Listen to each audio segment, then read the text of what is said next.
TikTok, it's time to rock. Welcome to the channel, folks. Welcome to a special show. We've got a couple of veterans who have been on the channel a couple of times. We've had the pleasure of hosting Bob and Curtis. But Bob, we've got a special guest joining us today, Pete. Howdy. Pete Flynn. Great to The be here. infamous Pete Flynn of Flynn Pickups and Tom Petty Tribute Band, and he's known Curtis for years, and they go way back to 1974. Yeah. Right. Fantastic. Pete's also a fantastic guitar player and repairman. He can repair anything on your guitar. In fact, I take mine to him. He's the guy I trust with them, so he is the man. Brilliant. So if people aren't aware, Bob is the author, one of the authors of an outstanding book. Pete, you've got a copy of that book handy. You wanna hold that book up? I sure do. For us? Oh, fantastic. Thank you. There he is there.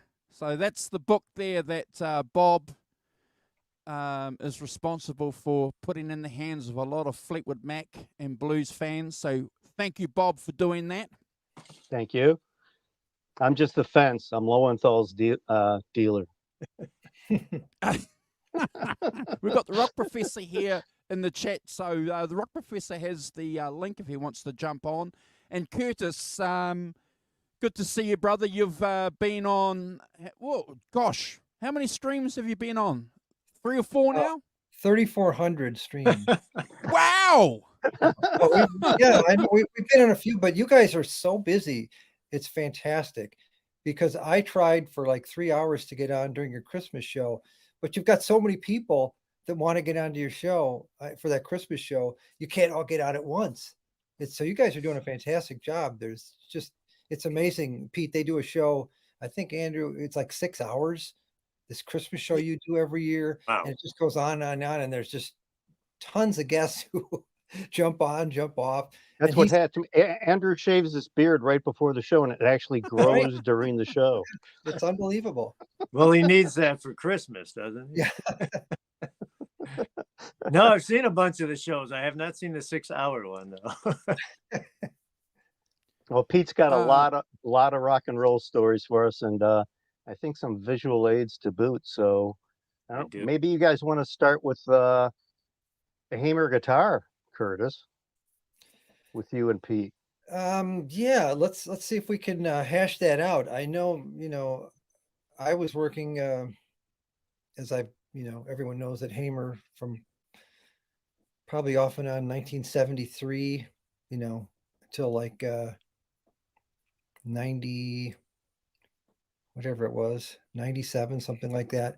But I don't remember exactly when I first met Pete, but I have a feeling, I know you used to come into Northern Prairie Music. Yeah, weekly.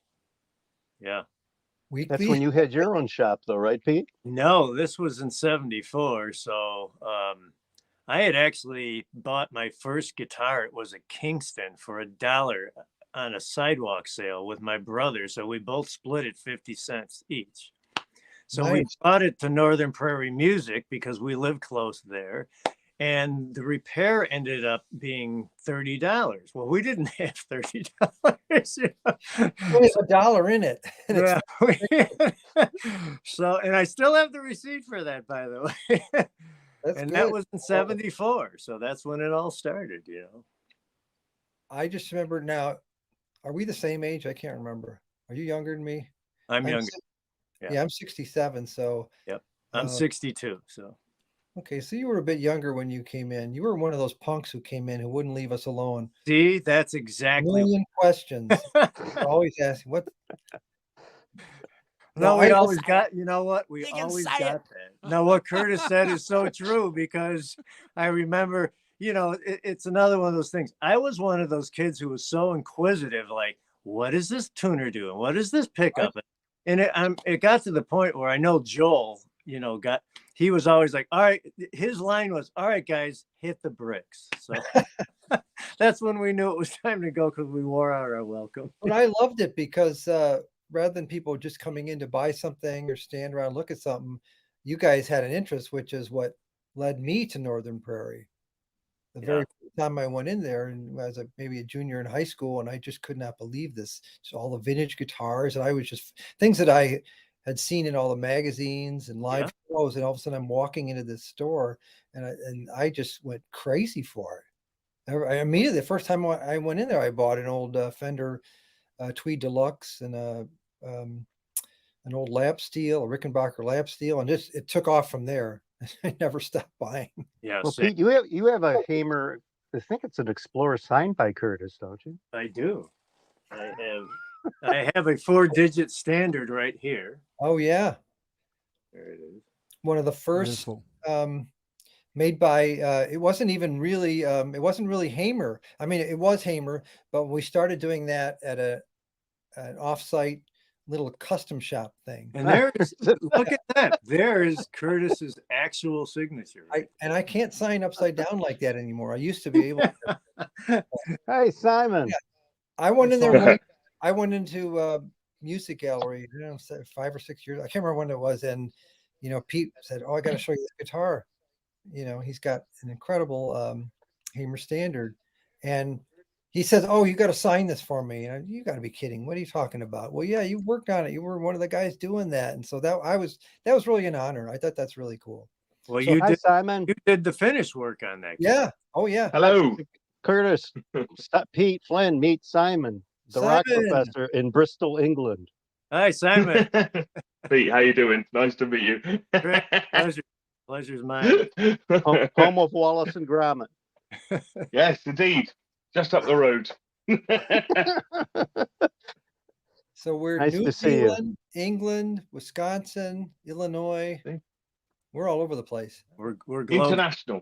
International's the word. Great to see you, Simon. It's been a while. Yeah, I know. How you doing? We Doing good? really well, really well. Excellent. Yeah, Pete's yeah. I'm glad you could join us, Simon, because Pete's got some stories and makes pickups, and he actually just Oh, fantastic. since I started it, you just recently saw Peter Frampton, Pete. I did. I saw him a couple weeks ago, Ah, and Peter got a set of my PAFs, and I've been in communicado with his guitar tech, Rick Gibson. Isn't that a fitting? Wow. And request. So I gave them a set of A5 PAFs, and they're requesting a set of A2. So I'll be shipping those to Nashville in the next couple of weeks. So, Can you fingers explain the crossed. difference? Well, they're in the middle of a tour right now, so they're not going to have time to put them into an instrument. But as soon as the tour's over, they get back to Nashville, they will tend to that. So fingers crossed, they like them. So, What's how the was difference between the two pickups? Well, the A5s are the strongest of the magnets. There's in the vintage PAF world, there's A2s, A3s, occasional A4, and the A5. And the A5 is pretty much the hottest magnet. It's got the most highs, it's got the most lows. I think it's got the most harmonics. It's just the most dynamic magnet. And when we talk about all these iconic guitars and recordings, whether it's Clapton, the Beano Burst, or Jimmy Page, and a lot of the later bursts in 59 and 60, they started changing over to the A5 magnet. So when you really hear that stinging high end out of a burst, like again in the Clapton Blues Breaker recording, that's a lot not only has to do with the amp, but the pickup, and that's typically an A5. So that's my favorite magnet for that.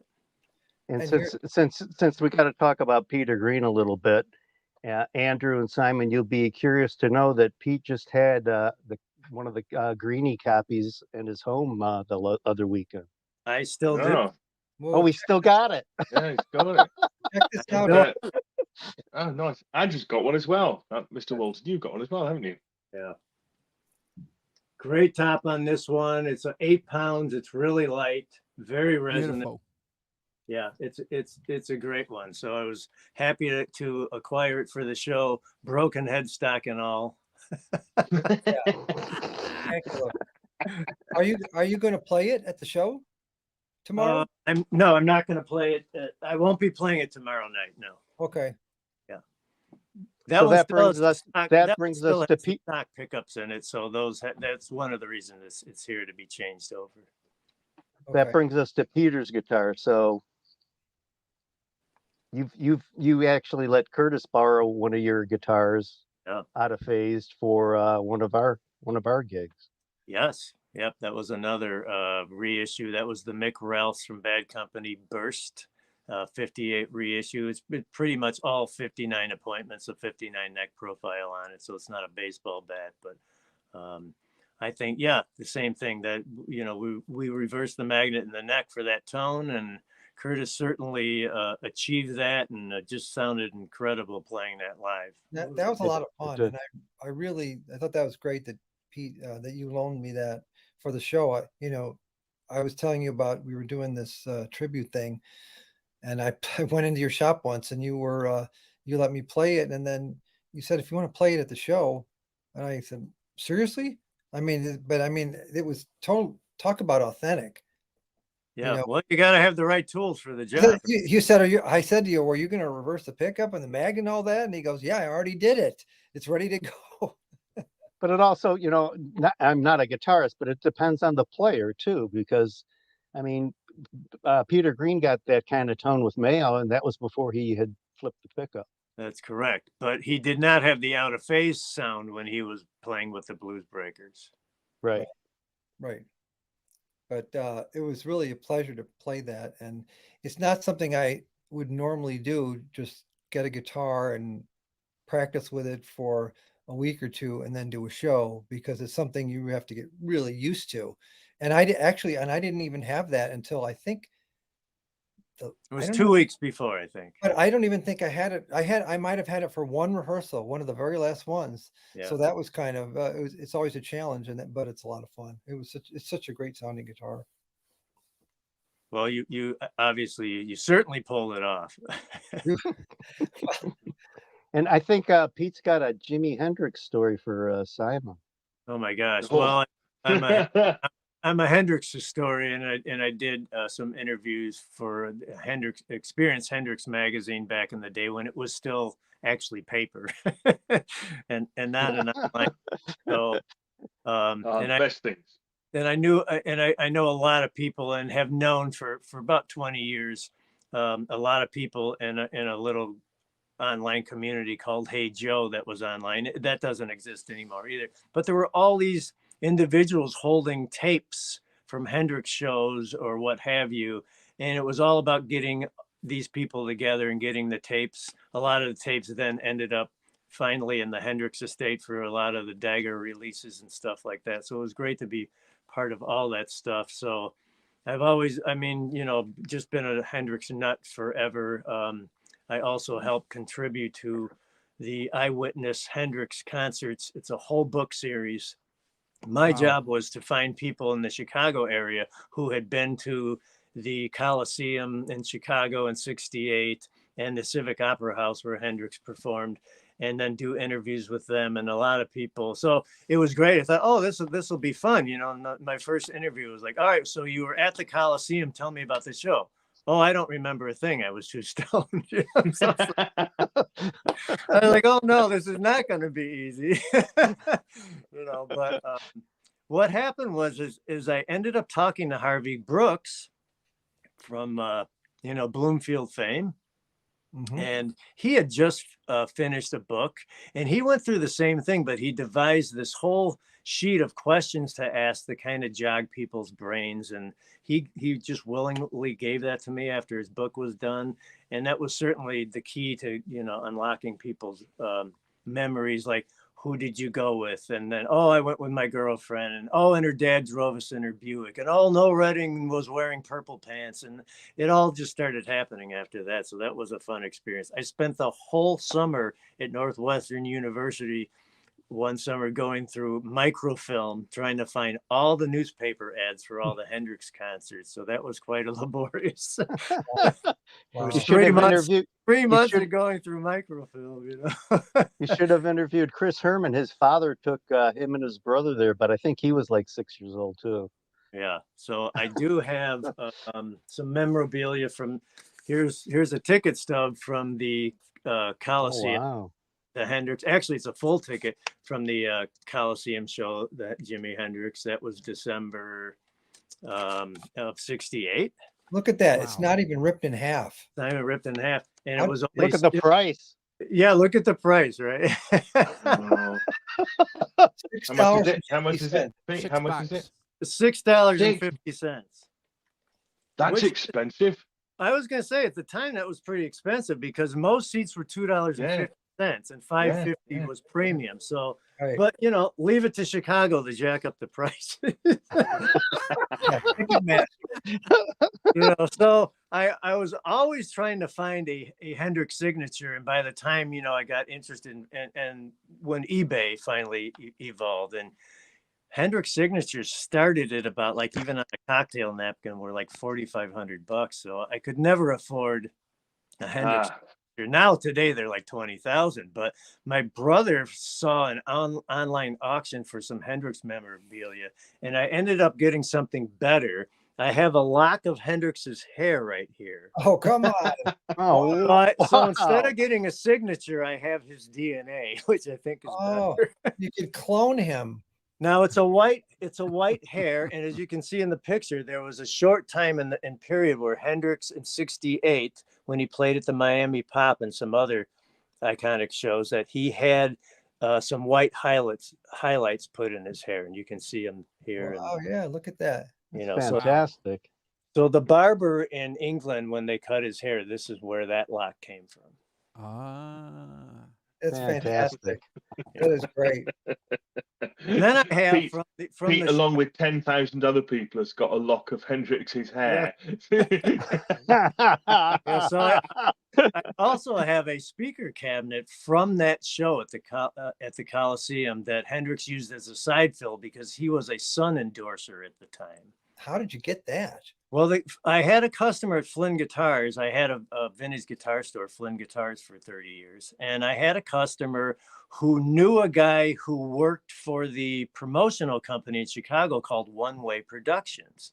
And when that production company closed, this employee had he bought some stuff. And one of them was this Hendrix, the 218 folded Sun Coliseum bass cabinet. Wow. That was used because they didn't have floor monitors back then. So Hendrix used the side fill.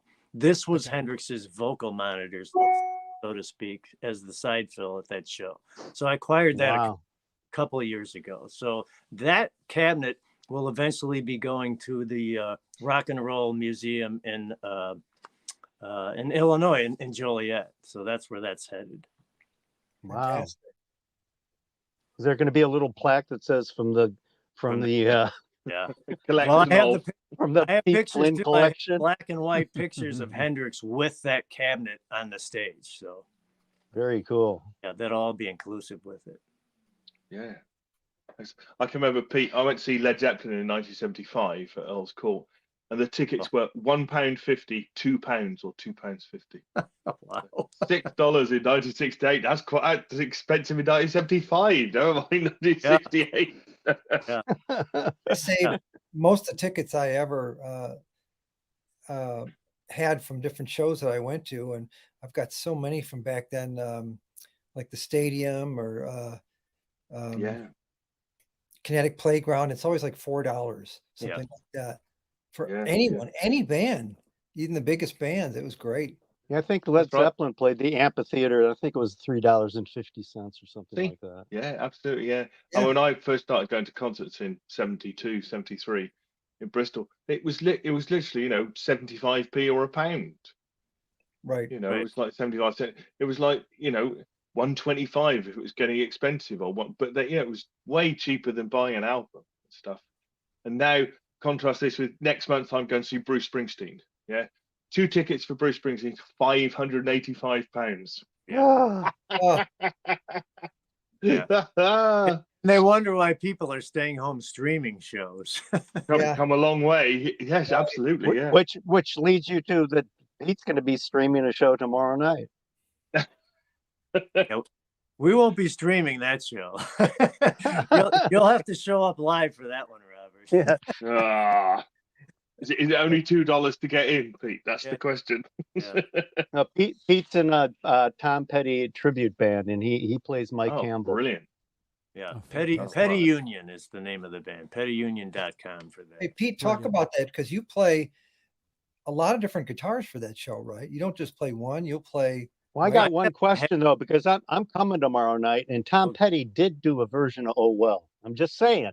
He did. You're right. And when I saw Mike Campbell with Fleetwood Mac on their last tour, they played that song also. Mhm. And as you would say over the pond, it was brilliant. I saw Tom Petty and Heartbreakers in their first UK tour here when they first broke in the UK in '78 when they supported Niels Lofgren. Wow. When he was Wow. still able, when he would put Niels Lofgren would put a trampoline on the stage and do a somersault. That's what he take after Bonzo Dog Band. Right. Yeah. Well, There's they were brilliant. Tom Petty and Heartbreakers were brilliant then. They were fantastic. First tour, they were Great. really good. Nice shades there, Pete. Yeah, those are. I had to have those custom made because they're prescription and they're kind of like a blueberry color. Ah, okay. Well, Mike Campbell, Blueberry Blue. Right. So you got to tell me what different guitars you play. Well, I have to Yeah, have good 7 question. minimum for this because of the different tunings. So Okay. I have my 57 Les Paul Jr. That is tuned to open G with a double G bottom, and that's only used on one song. I Won't Back Down because that's slide guitar. Nice. And then I have a Gretsch that's regular tuning for slide. Then I have an Inverness Green Firebird 5 that is tuned to F. Wow. And then I also have the Coral Sitar, which is tuned to F. So Don't Come Around Here No More is done with the sitar. So that's an F. And then we segue the end of that song. Even during the end of that song, I switch over to the Firebird to finish out the solo in the end of that, which is again an F. And then we go right into another song, which is in the key of F. So then I have my Hamer Standard, the one you just saw. I use that in 3 songs. Okay. My main guitar is a Broadcaster, like Mike Campbell used the Broadcaster on American Girl. Almost all of the original Heartbreaker stuff was done on his Broadcaster. Wow. So like 80-90% of the material is done on that guitar. Then I have a Rickenbacker double neck that's a 12/6. Right. I've seen that. Yeah. And because unlike the Heartbreakers, we do everything like the recording. So they didn't even attempt to use the 12 strings and do all those parts live. We do all the guitar parts, and some of the songs there are actually 7 guitar parts recorded on that. Wow. So between me and Mike Redman, and Mike Redman is our Tom Petty, and he was in Off-Broadway for 20 years.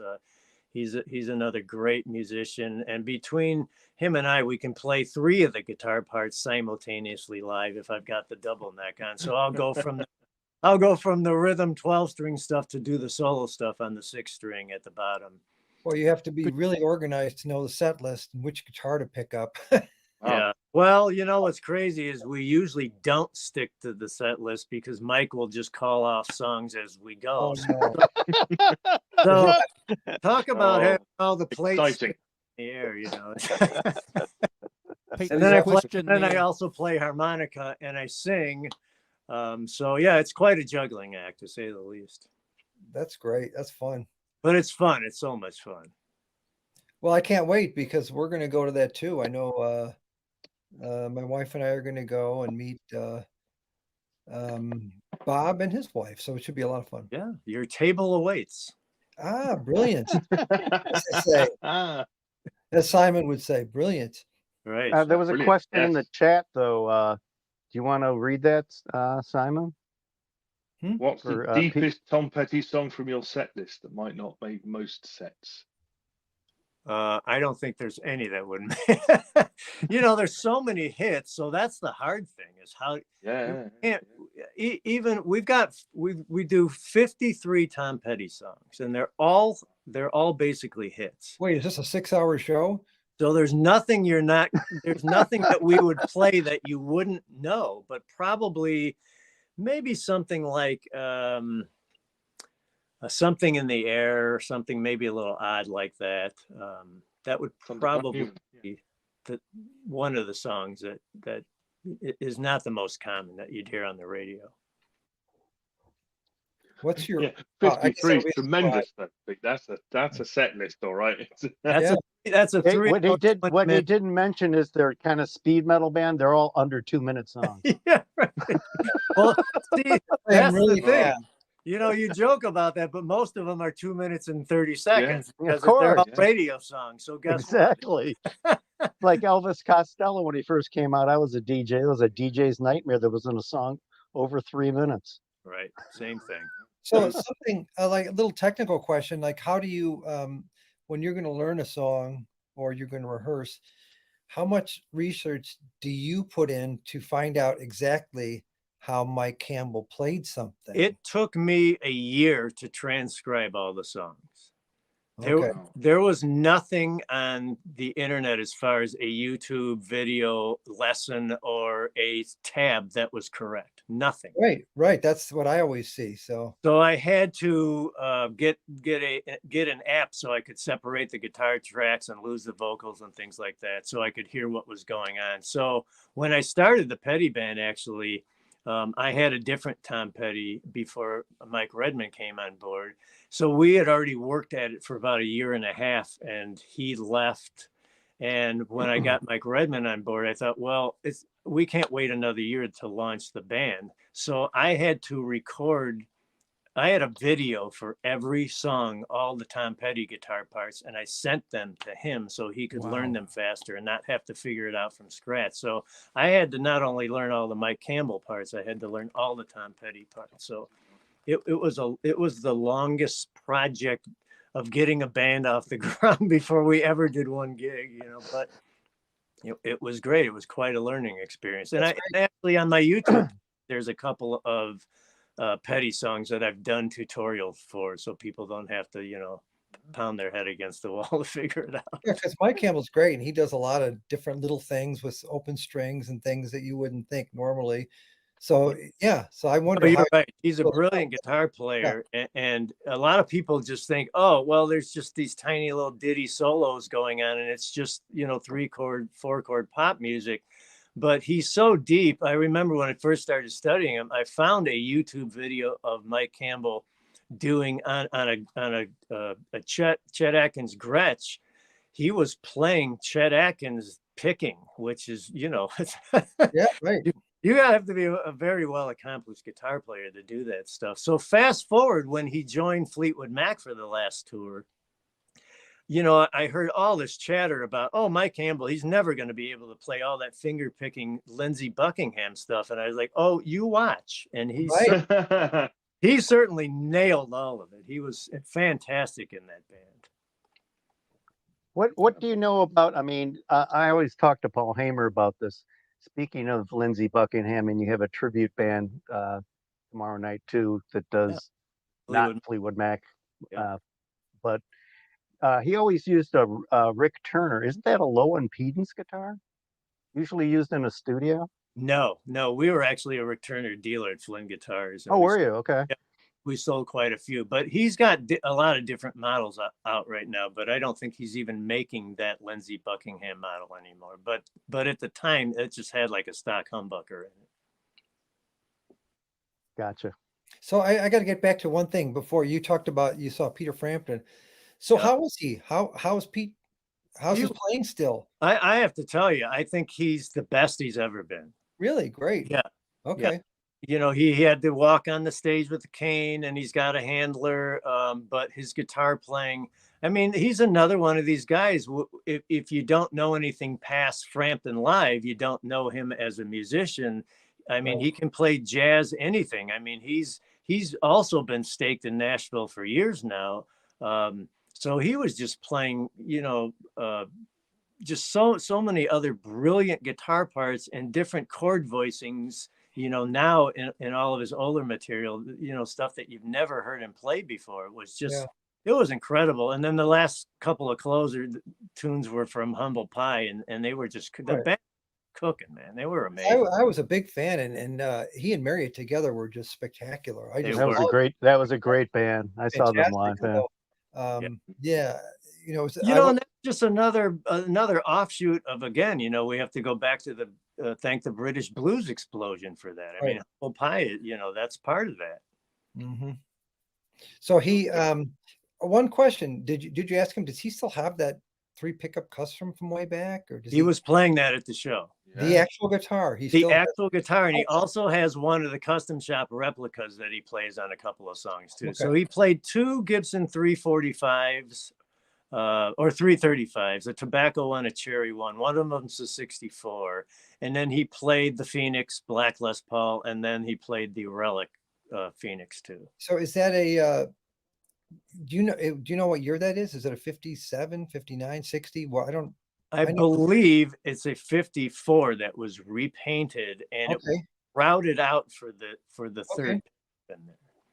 Oh, because I always wondered. I never knew what it actually was, but Yeah.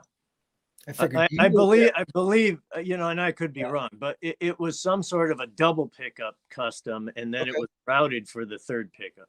Okay. That's never right. came- by the never by came the guy who stock. gave it to him. Yeah. By the guy who gave it to him. It was already, when he got it, it was It was, already you're a right. three. You're right. Then the Is he- neck was shaved down and everything. Yeah, that's right. Because he'd been playing SGs in Humble Pie. Yeah. And he wanted to play those, and he got a 335. And he just said it just fed back everywhere. I couldn't play it at all. It was just like a Right. nightmare. And this Yeah. guy turns up who we knew, and turned up with this guitar, and he played it and loved it. Yeah, You're right. it's the most extraordinary story. It's It is. lost, you know, we lost that plane Yeah, crash it in really is. 1980 and turned up in 2010 or something, you know, 30 years later. Amazing. You know, another band, Pete, that I was a big fan of forever, way back when I was at Northern Prairie, we sold guitars to them and all that sort of stuff, was Wishbone Ash. Yeah. And I know you do work with Andy Powell. I do. And And some become of a good friend. And when they're here in the States, if I'm anywhere in the vicinity, I will guitar tech for them, you know, whether it's setups or changing pickups. And I met them in Milwaukee last year, right that day in February where we had that big blizzard. We were all stuck in. But I was changing out speakers and cabinets and waxing pickups, and you know, like right before the show, taking pickups out of the guitars and waxing them and putting them back in right before sound Wow. check. And you know, they're, you know, Andy and Mark, everybody in the band, these guys as a band, they're not only so cool musically and cohesive, you know, in that regard, but they are such nice people, and there's just such a pleasure to be around. And now, as of Sunday, I just got off the phone with Andy. I sent him again A2s, A3, A4, A5 PAFs, and he is going to have a limited run of Andy Powell Flying V's built. Oh, great. Oh, right. And they're all going to have my pickups in it. So that's really an Ah, honor. congratulations. Cool. Yeah. That's great. Is So it they're going to gonna- be Andy like, A2 PAF, so we're going to do a special run of those for those guitars. and what's the guitar going to be? Is it going to be a 67? It's going to be a clone of his 67, his main Flying V, which he's still touring with. You know, it's funny because I know at one point I had a photograph of me, still do, at Northern Prairie when we were doing some work on it. And I was wearing, it's funny because I was there playing it and I had a Wishbone Ash shirt on. And I know recently there was some question about that, and Andy was commenting, and I said, well, you know, and I commented that I actually, you know, was playing that guitar and we were doing work for you then at Northern Prairie. And he said, yeah, that's it, because it's got that little white thing underneath that I put. That's the one. Yeah, that was, and it's got this that fantastic sort of like metallic cherry finish. I don't know what it was. Right. It was some, yeah, whatever it was. But yeah, that was funny. I can't believe he still has it. He still How long has. you been, how and I- long you been making pickups, Pete? I've been making pickups for a little over 2 years now, but I started out doing rewinds because I always had through the decades other people doing rewinds. Seymour Duncan, Cesar Diaz, who was, you know, Bob Dylan and Stevie Ray Vaughan's tech. He did my rewinds for us too. But everybody got so busy that I thought, well, I better buy a machine and learn to do these myself, because they're becoming so more frequent, because all the enamel insulation coating on the wires is starting to break down and all these pickups are shorting out. So I think as we move forward, historically, every pickup is going to fail sooner or later because the insulation breaks down and they short out. So that's what got me started into the pickup business. And then people just started asking me, like, well, as long as you're doing that, can you, you know, do something different with the pickup that I was rewinding for them, like change the magnet or make it hotter or something like that. So the custom stuff just started coming right out of the gate. And then I thought, well, you know, I was never satisfied with any of the clones or replica pickups that I've heard, especially the broadcaster pickups. I've never heard an aftermarket broadcaster pickup sound like an authentic broadcast, the real thing.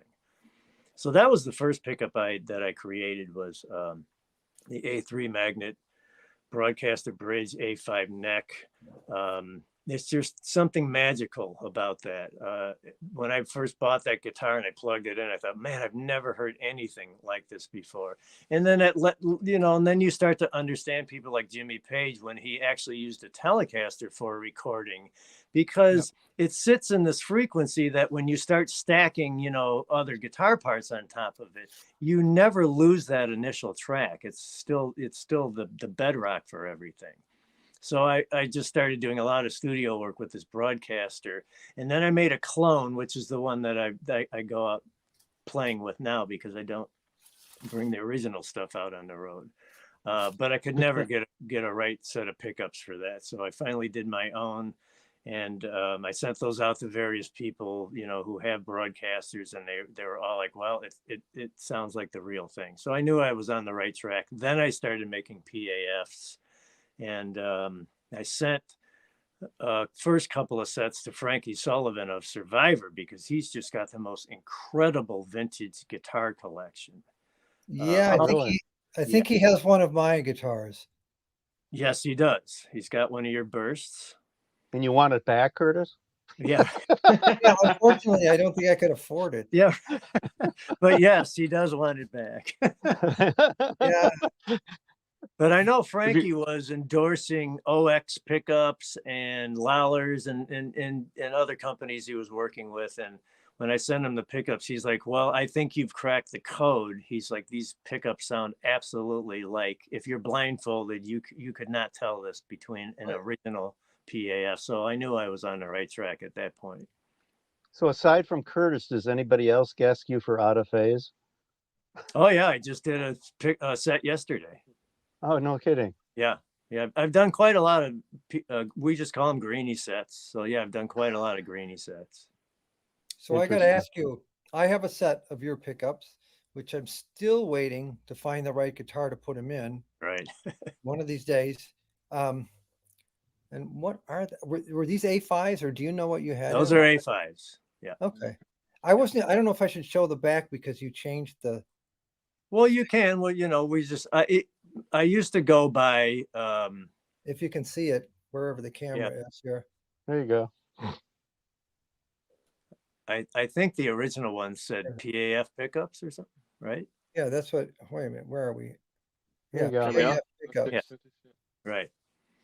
So I've since changed that to Pickups by Pete A. Flynn. Right. Reversed it because of certain. These things are exact. They're just, you know, it's like, if I can hold the camera right. And he does a fantastic job. Everything about it, you would not be able to tell the difference. I had to have my own German silver nickel base plates made. I could not find a proper base plate. Mm-hmm. I'm now having my butyrate bobbins made for me too. I'm just getting to the point where I was just never happy with any of the parts, aftermarket parts that are out there. So I'm getting to the point where almost everything is being made for me to my spec. So there's as close to original as possible. I've just realised, Pete, your initials are PAF. They are. Realised it. Oh, That's the idea. 40 minutes. You know, But I think that's I why was you kinda never changed happy, it, right? never happy with my middle name. I thought, why did my parents name me Alfred? Right? I didn't like Alfred, but then I realized later on, oh well, Batman's guy was Alfred, right? So maybe it's Yeah. not so bad. But of course, when I got into the pickup thing, I was like, oh, thanks, mom and dad. You know? You can now legitimately put PAF pickups on this Right. because that's yes, and that's not false advertising, is it? Because that's your No, initial. Fantastic, well done. Well, that's what I said. Well, Pete, why did you change that? I mean, that's really your initials. It is. Well, because somebody else holds the trademark for PAF pickups. Okay. Yeah, sure. Yes, So I just not kinda that flipped big it. company beginning with G. But the funny thing is today, I just procured the URL pickups by PAF. So I was Oh, able nice. so I was able to shorten it up. So pretty soon we'll have that, you know, if you don't want to type out that long pickups by Pete A. Flynn, you can type pickups by PAF and it'll come up too. Yeah, That's brilliant. Nice. Now, just think, Pete, if you had been doing this back in the late 70s or early 80s, Yeah. you might have been bigger than DiMarzio and Seymour Duncan and all. Yeah, well, the funny thing is again, when I started this 2 years ago, and I thought, well, do I really want to start a business at 60 years old? You're usually winding down, you know. Right, right. Hey, But Pete, you know, I got a question. yeah, You do pickups for Tim Simmons? for who? Tim Simmons. No, I did work on his guitars when he was in town because when I worked That's for what I thought.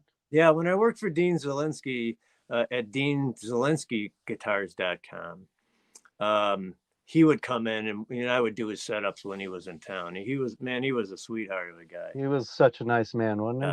Yeah, yep. Speaking of British blues, there's a guy who doesn't get enough credit. I think Oh, you're right. Simon would agree. Yeah, he's way under the radar. Yeah. Oh, yeah. You know, I think there's a lot of key British guys that people don't think about. Stan Webb, I mean, to me, you know, Chicken Shack. Yeah. I mean, talk about again another part of the evolution of Fleetwood Mac when Christy McVie was Christine Perfect, and she's on those original recordings at Chicken Shack. Man, that's some deep stuff. I mean, great band, vocalist. great recordings. Stan is way under the radar. He's part of that. Another guy, you know, we were talking about earlier, is Humble Pie. How about Clem Clemson? I mean, Oh, yeah. you know, he was on a very iconic British blues record, Bakerloo, which most people have never heard of that vinyl. That's another really great record. Let me see if I can find it here. And it's not an easy piece of vinyl to find either. I have a copy here. Ah, nice. That was just, I also have a segment I try to get every week or every couple of weeks where I just say spinning vinyl and it's right there on my social media pages. And this week was the Bakerloo thing because I wanted to bring a little more attention to that. Hey, Pete, how long did you have Flynn Music? For 28 years. From when to when? From 80, it was from 80. Well, we started out as Flynn Guitars, just building guitars, and that was in 82. Okay. And then we started doing repairs, and then we opened the retail in 84, and that's when we started doing vintage guitars. So we were basically the first vintage guitar store in the Chicago area because Northern Prairie Music, Hamer, had already closed by then. Right. So I have a guitar here. If I can grab it. I'm not sure I can. I might have to move. In the meantime, I want to show this to Simon. I'm back. Oh, look at that. Okay. Nice. Proper grommet. That's right. Lovely. I bought this guitar at Flynn Music. I remember that. We bought it's a copy of the Dan Electro Hondo. In I'm thinking 1985.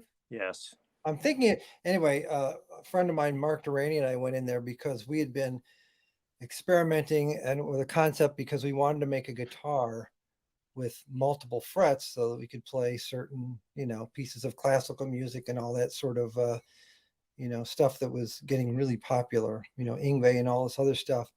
But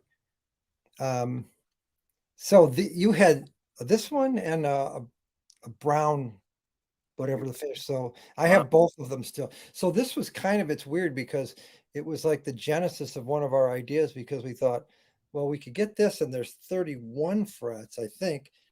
And on this one, I didn't do it, but on the other one, I added 2 more frets up here because there was just enough room to get, I could get 33 frets, and played with that for a while.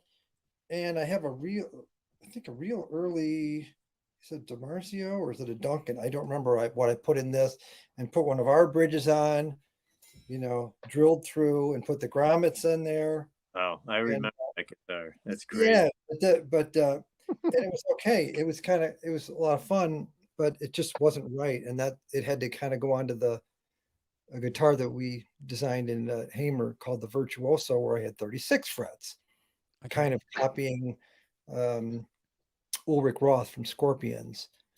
But anyway, it's funny because this was 3 octaves. That's 3 octaves, Curtis. Yeah. 3 octaves. Yeah. Well, this one isn't. This one, these went up to 31, but I knew there was enough room there to make it. A couple more frets I put in, I had them 33, but I scalloped it too right away too. Had to experiment with that, on a spin. It was hilarious. Yeah, I remember John McHugh was building some of the Virtuosos. I saw them in the Whitewood stage. Yeah. Right. Well, that's amazing. I did not make that correlation. That's wild. So this was because I remember when Mark said, "Oh, we got to go into Flynn. He's got 2 of those Longhorn copy things, and those have a certain number of frets, and we can start from there." But I realized it wasn't going to be enough. I just needed those extra 3 frets. So it's like the Spinal Tap, though, going to 11. You needed 1 more, right? Yes, I needed 1 more. Yes, yeah. But and funny thing on the Virtuoso, the final version that I designed, the one I have, which I should have brought out, but it's okay, it's downstairs. The frets were too close, even at 26 and a quarter inch scale, whatever I think it was. I think I did 26 and a quarter. So I removed the 35th fret so I could just kind of tap, get all the way up and get that final E or whatever it was. But if you had the 35th fret in, you wouldn't be able to do it. So, but it was fun. But this was kind of the genesis. Oh, wait a minute, there's a way to do this. And because there wasn't anything else that really and I didn't want to try and find an original Dan Electro. Yeah. I noticed Andrew said that in a past broadcast that Epiphone was making some pretty good guitars lately. Do you have any of those, Pete? They have this year. They're doing well. Like one good example is Gibson discontinued the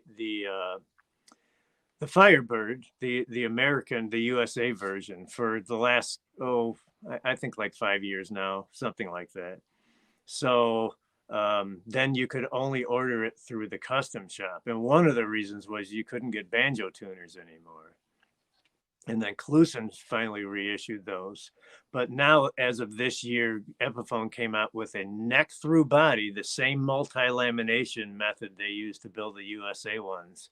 They're doing the Epiphone version of that, and they're fantastic guitars. Now a lot of the bass models don't have the banjo tuners, but they have a few custom, I think 3 custom colors you can get now with banjo tuners, and they're really good guitars, man. They really stepped it up.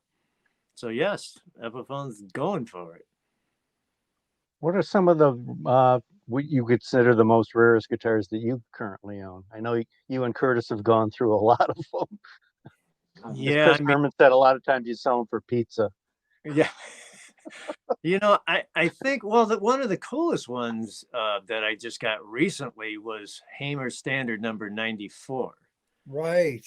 I don't know if you can see that hanging behind me. Oh, is that it back there? Okay, great. The early ones, especially under number 100, are very hard to find. It's beautiful. This one I was lucky to get from my friend Peter Fung, who I know Curtis knows. Yep. and Peter's probably one of the most foremost Hamer collectors. This is a very rare one because it's got gold hardware on it, and I've never seen an early Hamer. So and that was original that we did. This is original factory gold. Yeah. And I don't remember originally where it came from, unless we checked the setup books, but yeah, someone would order it. Maybe even if it went to a store, or I wouldn't know without trying to find out exactly, but they would have said, we wouldn't have just thrown that on and then tried to sell it. So someone would have said, can you get the gold hardware? And yeah, that's fantastic. Yeah, special order, right? Yeah, right. As you can see, it's such a rich color. It hasn't faded at all. Well, you're gonna have to leave that outside. Yeah, right. No, that's what the other one's for. There's almost all almost all the colors gone out of the one that I gig with. Pete, why don't you tell that story that you told Curtis I in the shop? But this one, you can see there's really no color. Yeah, There's right. A little red left on the Yeah. on the burst, but this one has one of the, if you can see the flame in this, the grain in this one is just insane. Yeah, that's a great one. This has got one of the best tops I've ever seen, and it's also crowned. They're both crowned and bound. And it could be the only one that I signed on the back plate. That's It just right. makes the decrease in value. It's the rarest one. Yeah. Nice. So other than that, most of the guitars are, over the years. I mean, I'm a Strat guy. I've had, I don't know, I can't even count how many Strats. I've had almost every year Stratocaster, but my favorite one right now is a 63. There's just something magical about it. But most of my guitars are just, again, they're probably newer or reissued, because those are my gigging guitars, and I just don't. Other than the Junior, my 57 Junior and the Hamer Standard, I don't take any other vintage guitars out with me.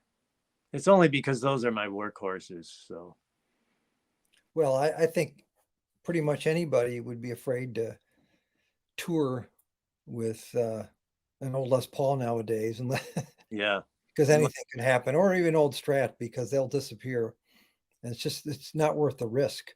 yeah. Right. I mean, I've never been afraid of bringing those types of guitars out. I just don't currently, use any for my lineup. That's all. I mean, when I first got my Broadcaster and I'd take it out to the jams, and people are like, "What are you, nuts?" And I'm like, well, what if it gets stolen? Well, yeah, I'd be heartbroken. It would be devastating, but I didn't buy it to leave it under the bed. I bought it. Right. And that's the thing. I think these guitars, let's face it, they were built to be played, and they should continue to be played. And I think that's what's great about a guy like Bonamassa, is that, Sure. and this is another reason why the Stradivariuses, they're owned by collectors or conglomerates, but they make sure they're out on the road being played, so they're constantly maintained and they don't fall apart. And it's kind of the same thing that started to happen in the burst world, where a guy like Bonamassa is playing other people's guitars, so these things are out on the road getting used. Right. It's cool, and that's the way it should be. I remember The Albert Hall, didn't he, last week? I Bonamassa. remember seeing Stefan Grappelli. He was much older and playing at Symphony Hall with a 3-piece, I think Bucky Pizzarella and someone, I can't remember, but he actually had to sit in a wheelchair, because he had fallen, and he was playing a Stradivarius, and they had loaned him to play right at the end of his career. And my wife and I went backstage and said hello to him, and he's got this very nice, very soft spoken. He was very old, in his 80s, and he said, "Oh, merci beaucoup." And there's his violin right there, and it was open. And I'm looking at this thing, and oh God, that's a Stradivarius. That's the real deal right there. I'm not going to ask him if I can pick it up and look at it. I don't think that would have been, but I mean, it's pretty cool to see an instrument played, and there it is, and you're thinking, wow, this is in the 1700s. This is incredible. How is this possible? Incredible. Well, a lot of people complain about the price of a vintage guitar, and I'm like, look, if you are in a first chair if you're first chair in an orchestra, the bow costs more than your average. Yeah, right. So I think we got it good. Yeah. Well, you're right. That is a good thing about Bonamassa and other people, and certainly even Kirk going out and playing Greenie, It's Yeah. great that it's out there being played. Yeah. I just hope he has good security. That's all. Yeah. Well, I'm sure Sure he does. Oh, yeah. Yeah. It's You know funny. what? Though, I- but when 13 feet Peter Green behind. played other guitars, he still sounded like Peter Green. Yeah. Right. So, like you said, you can own a Stradivarius, and if you don't know how to play violin, it's still not going to sound very good. Well, Richie Blackmore in the first 3-4 Deep Purple albums was playing a 335, and most people don't know that. But people so think it's he sounds the same on a Strat, does he not? they think it's a Strat, right? Yeah. Exactly. Yeah. And and look at Jimmy Page. I mean, he's always sounded exactly the same, whether it was a burst or a brand new guitar. So I don't know. Yeah. Yeah. Well, again, all the early recordings are on a Telly, so there you go. Right. Yeah. And like you said, there's so many overdubs. Yeah. I mean, Later. in my opinion, that's what was lacking when you saw Zeppelin in concerts. Like it's only a trio, and the albums, I mean, so well produced and like you said earlier, so layered with guitars. Yeah. Yeah, well, look at John Paul Jones. He had to play double duty of playing keyboards and bass live, right? Right. And anything else that came up. Yeah. Yeah, right. You play the recorder, yes. You play the mandolin, yes. Anything else you've got? Yeah. Bouzouki. Right. Yeah, Do absolutely. you- what amps do you use when you go out on the road? I use it's a 1983 Music Man RD112 50 watt. It's just a tiny little combo. My amp tech, Tom Fleissner from Sonic Pipe Amps. Tom actually took the dirty channel in that amp and dumbleized it. So he gutted that and put a whole new circuit in it. So that's a dumble on the dirty side, and then it's Fender Clean on the clean side. So it's very versatile. I can play like the tiniest club at like bedroom volume or do an outdoor festival with the same amp and not have to stack speakers or anything like that. It's really fabulous, touch sensitive, just like a Dumble. It's an incredible amp. I've got a lot of stuff here at home in the studio, a Blues Breaker, like you, and Yeah, mine's still back here too, but I think my chair is in the way. I'd have to. And then I've also got a custom built a JTM 45 that's running at 10 watts. So that's much more house friendly. Okay. That's one of my favorite amps. And then I built one of the 1974 X clones, the 18 watt with the EL84. So that's basically my ampage right there. So you don't bring the Blues Breaker to a show? I haven't found anybody brave enough to lift it up out of Right. That's why mine is up on the second floor and it doesn't make it down the stairs because I think I would die. Yeah. Well, the funny thing is I bought this. It's a Japanese amp. It's the first year of the reissue. And I had it shipped. When it got here, I had a heck of a time getting it into the house. Oh my God! You should have seen my wife and I try and get this thing up the stairs because the box it was in from England, the packing, just the carton alone weighed like 30 pounds, and the amp's 80 or 85. And it was incredible just trying to get the thing up the stairs. I thought, oh, this is not going. Well, that's the thing. If the amp is weighing, more than or at the same age I am, I don't want to have anything to do with it. Back in the day, I had I'd play a 100-watt Marshall head, and that was in a fancy R&R Road case. And then the 4x12 cans were in fancy. And I used to just lift that stuff up when I worked for Pez Band.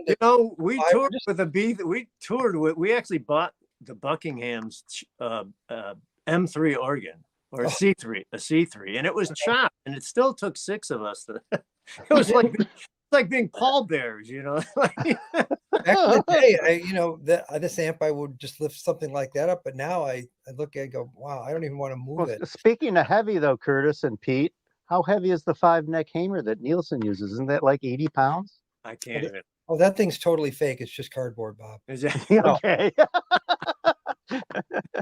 I don't. Yeah, it was something ridiculous. It was ridiculous. I know you had to build the special strap for it. I'm sure his back hurts nowadays for putting that on, and like when you go on stage and play like three or four guitars with straps just on top of each other and prance around, and he's probably paying for it now. Yeah. You know, I Yeah. struggle just having the 12-string double neck Rickenbacker on my shoulder for more than 3 songs. So we try to move that around the set, so I'm not wearing it for like 7 songs. My Hamer Carina standard that's back here somewhere, that thing's heavy. Is That's it? a really heavy piece of Carina. Yeah. And just when I played your Sunburst at our first Mac tribute show, it was nice and light, and the Yeah. strap was really nice, and I felt comfortable. And then at the last show, I played this Explorer for like the first 3 songs. I was like, oh, I got to take this thing off. I got to switch to Strat because it's unbelievable. Well, you know, it's not easy to find a light Les Paul either. So Right. No, absolutely. That's the thing. yeah, Peter Green was I Peter think mine Green was it's 8 pounds 4 ounces. It's a light one. yeah, Peter Green was quoted as saying that his guitar was too heavy. It's too clunky. Too heavy weight wise. He didn't like. Yeah, that he thought. Huh. He I don't sure think played he it, though. ever talked very highly of that guitar. So there you go. Yeah. Yeah. Shows what all of us know, right? Yeah. It wasn't anything then, was it? In No, 1968, it it wasn't was- anything. It was just another blooming guitar, and it's a Yeah. bit heavy, and it's a bit but it's Well, all right. You're right. Yeah, Well, yeah, of course, he also played a Fender Bass 6 and he played a Strat occasionally. So yeah, I mean, it was just a Yeah, tool to him. Exactly. Absolutely. The 73 Strat that I have too is fairly heavy. It's a nice solid piece of ash, but it's one of the best ones I've ever played. And I've had all these vintage ones. It just rings. That's the thing. People always try to make fun of those guitars from that period, but they really work. And if you find the right one, they're just really, really great. No, you are absolutely right. I've got an Ash 75 Strat again, like the Richie Yeah, Black Hell yeah. Jam. I mean, this guitar sounds amazing, man. It's incredible, and the neck never moves. Yeah. I've had that. I bought that Strat in 83, 84. I can't remember. Well, In three LA, volt, in three Norman volt large guitar. headstock Strats, they're really coming on now. I mean, Yeah. people are finally realizing that they're great instruments. They're just as good as the 4 bolts. I mean, again, there's just as many crummy 4 bolts out there as there Oh, are. There you right. go. Look at this. There. What do you got there? Oh, this is a 1990 Japanese one. Absolutely great. Yeah, Probably sounds good. Yep, that's great. yeah, it's Fantastic. fine. Yeah, it was, I don't know, 400 quid or something. So, Yeah. but yeah, really nice. I've got a my oldest one is I've got a 1988 Japanese Strat as well, rosewood neck one, which is my old faithful guitar that I've had for. Yeah, this is one of my 36 years. favorites. This is a There we are. 72. Oh, that's great. This is 72, and this is one of the most played, worn in necks that I've ever played in my life. Wow. I got this down in Miami, and it was just beat. And you want the ones that have been played to death because they're broken in. And this guitar is just. I would put this up against any year, any era Strat. It's just that great of a Strat. So. Yeah. They're really catching on. I mean, these were a dime a dozen back in the day, but I've seen these now go for, anything, a rosewood fingerboard, alder body. Those are getting up there 10, 12 grand. Something. Yeah. Jeepers. All right, if we're all holding them up, then that's my. There you go. Nice. It's funny, like I said before, I told the story. When I bought this at Norm's Rare Hold it Guitar, up, Curtis. Norm's Red. When I bought it at Norm's Red Guitars, good work. it was just but wait a second, it was just in the window. And I looked in the window. I went there specifically with a friend of mine. I was in LA for a few days, and we go there and it's closed. And I'm flying out in the morning. So wow. I told my friend Ned, and I said, that's the guitar. I can tell exactly what that is. It's perfect. But you got to go back and buy that for me the next day. And that's what I flew home, and then he had the guitar for like 3 weeks and didn't want to send it to me because he was playing it out at shows and loved it. He said, it's just so great. It just rings. It's just fantastic. And finally I got it back. And then of course I got it home, and immediately, like a week later, dropped it, did something playing and took this little It chunk. just makes it. out of It just makes it more bluesy. Yeah, That's I all. mean, it doesn't matter. That's great. It's fantastic. What guitar are you showing there, Simon? Oh, this is my 1988 Japanese one that I Oh, bought new. I bought new. It's wow, awesome. I think I've every gig I've ever played, I've played this guitar. Wow, that's awesome. You can see the yellowed knobs. Some of them more yellow than others. Just yeah. So I just had it. I had it refretted about a year ago after 34 years or something. Great, great reticence. I sent it away. Well, I didn't send it away. I took it to a guy over in Wales, quite near me, because he does. I don't know. You heard of a British guitar player called Chris Buck? Yes. Well, Oh, yeah. this guy Hugh Price does all Chris Buck stuff. So I figured that if Chris took his guitars to Hugh, then perhaps it was probably all right, because this is my baby. I'm 35 years I've had this guitar. It's like I'm not giving it to just anybody, just put frets in. It has to be done. Has to be done with great care, and because it's but he did a beautiful job on it. It's fantastic. And Well, finding a good guitar tech is like finding a good mechanic or a doctor or anything, Yeah. Didn't you, when Curtis and I were in the shop, didn't you say that you had to hire like 3 or 4 new repair people for the shop?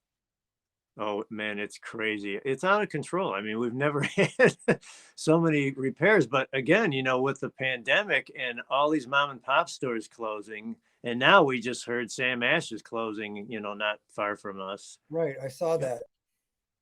I mean, we got 4 guys just going, 7 days a week. It's unbelievable. And the store that Pete works at's been there for 50 years, right? 50 years. It'll be 50 years in November. Yeah. We sold Music Gallery, I think, a batch of our first 3 or 6 very early Hamer Sunbursts. Yeah, it was one of the first Hamer dealers. Yeah. Yeah, right. I remember we finished them up that day. It's like, okay, now we got to go Music Gallery. And so that's probably 77 or 77. Yeah. Yeah. That's amazing. Yeah. That a music shop is still around when, like you said, everyone around you is closing shop. How long has George been there? I think since 75. Yeah, because I remember him when I first went in there. I would buy one phase. I was buying all the orange amps you guys had. Tell the story that Simon, you told Curtis and I at the shop about one of the, I think it was a burst and it was too dark of a color, and what you did with it to lighten it up. Do you remember that? That was actually my Mick Ralph's that I had. Oh, was it? Okay. Yeah. For some reason, the back of those guitars, the Mick Ralph's Collector's Choice, they're really dark, and the top's pretty faded. So I thought, well, I want the back to match the top. So, and they talk about now lately at Gibson, how the colors faded in, in 50, 58 and 59. So in 60, they went to a different color fast red. So what they call now the tomato soup burst in the 60s. And the reissues are supposed to be, again, a color fast dye, but I had my guitar out in the backyard for 2 days and all the red was gone. So I don't know what they're talking about. That's amazing. And did you know that would work, or you just experiment to see what would happen? I was just experimenting, like, okay, let's leave it out in the sun, and I went out in the yard, after day 2, not that I didn't bring it in at night, but I went out there like, oh my God, all the red's gone. And by the way, Simon, Curtis and I witnessed it, so we can attest to it. Well done. We saw it. Incredible. So don't believe it. Yeah, don't believe a thing about these reissues won't fade. They certainly fade. Well, they're using nitrocellulose, right? Yeah. So right. Yeah. So imagine, here's the guitar, right? Right. So imagine this was like almost a blood, like almost a like the ox blood back on this thing, and it's nothing like that anymore. Yeah. No, you're right, Pete. I've got a 2018 Les Paul there that I've had out in the sun intermittently over the years, and it's faded drastically. Yeah, absolutely. Oh dear. Is that what Don't Murphy even does go to down the the- guitars? What's that? Is that what Bob? you called Murphy the guitar, Pete? The Murphy aged. Yeah. Yeah, they pre-fade them like that. Well, in the sun. But back In in the- the day, that's In the what- spray booth. my guess is even back in the day, Pete, the Les Pauls, depending on if they were outside or in the sun, the same thing had happened because my 59 burst, there was no red anywhere except for underneath the Poker chip. pickup selector ring. You right. take that off and there's red or little. No, you're right. Yeah, no, that's what the dealers were complaining about, that Yeah. they'd leave them in the window because you had this brand new Les Paul they Right. wanted to showcase, and they faded, and they're like, we can't sell this to a customer. Right, So that's Now- why they changed the dye. right. And now people, they love that. They love that. Yeah. It's crazy. So Pay extra they for order that. it that way. Yeah. The greenie that you had, was that the $20,000 reissue? Yes. Yeah. Do we know how many of those they made? I don't. Secret. I Yeah. have not researched that. I know the first batch that you could only buy through the Gibson garage, and you had to pick it up in person. 50 Oh. of them. 50 of And, them. and I think you could meet Kirk and he'd sign it and what have you. Those were 50,000. That was What's- called the Gibson Experience. Yeah. And then they What's- came out with this Yep. batch, right. which is, I believe, there's no difference other than you don't get a signed by Kirk. That's what I wondered. It's just that's the only difference, right? Yeah, He- I believe it's the same guitar, right? He carved his initials in those 50, and you get to meet him, and you get to It's- have a Starbucks. You know, Pete, Yeah. Curtis and I are probably coming to and the those shop too. next week. Curtis can carve his initials in it. Yeah, Yeah. there you go. Yeah, so he did on those too. He did. Huh. Okay. I thought he only did that on the Okay. I 50. thought he only did it on didn't the 50K ones. Wow. He did. Yeah, and the 20K ones. So there you go. Okay. Well, I can That's tell the you he 20. definitely didn't do them on the New Zealand 6K ones. No. No. Well, I'm that glad- could have been and I'm that could have glad been he a didn't. that could be Murphy done too. I don't know if he actually did that on these reissues, but it's Oh. there regardless. Yeah, Wait a minute. So you think Murphy could have done that? I think they could have done that when they were aging the guitar. Yeah, Oh, okay. You don't think there's a difference between that and the one they were selling? As Simon said, only 50 of them. I don't believe so. I could be wrong, but I don't think I there's. don't think there's any difference. I think it's just that he What actually what would be the difference? that you get to meet him. Experience. Yeah. No, Well, there's you- there'd be nothing different about the actual construction, the process, the aging. Yeah, I think it's all the There's same. I think the only difference was you got an airline ticket. They flew you to Gibson and Nashville. You know that it was the experience they were you were selling. paying for that, right? Right. that's- And You get now the those special guitars, I've ticket, seen those you up get to the special 75. certificate and the framed photo with them saying that that is Yeah. the one of the 50. Yeah. But yeah, you're right. From all the reading that I've done, and if you're watching on a replay and we're wrong, let us know. But from all the research I've done, they are, Pete, the same guitar. I believe so. That's great because I didn't know that those were had the initials carved in them. Whether Murphy did that or Pete actually did. I have a feeling Murphy did. Probably. And you said that people are reselling those 50,000 ones for 75K I've now. seen them up there. Yes. Yeah. Oh, I'm I- sure. Wow. I never see them at all. You know, I know who had them in Chicago had two of them when they first came out. I think CME did. Yeah. Yeah, right, that's where Spectre played one. Yeah. Right. But I think that the 20 it looks like the $20,000 ones are available.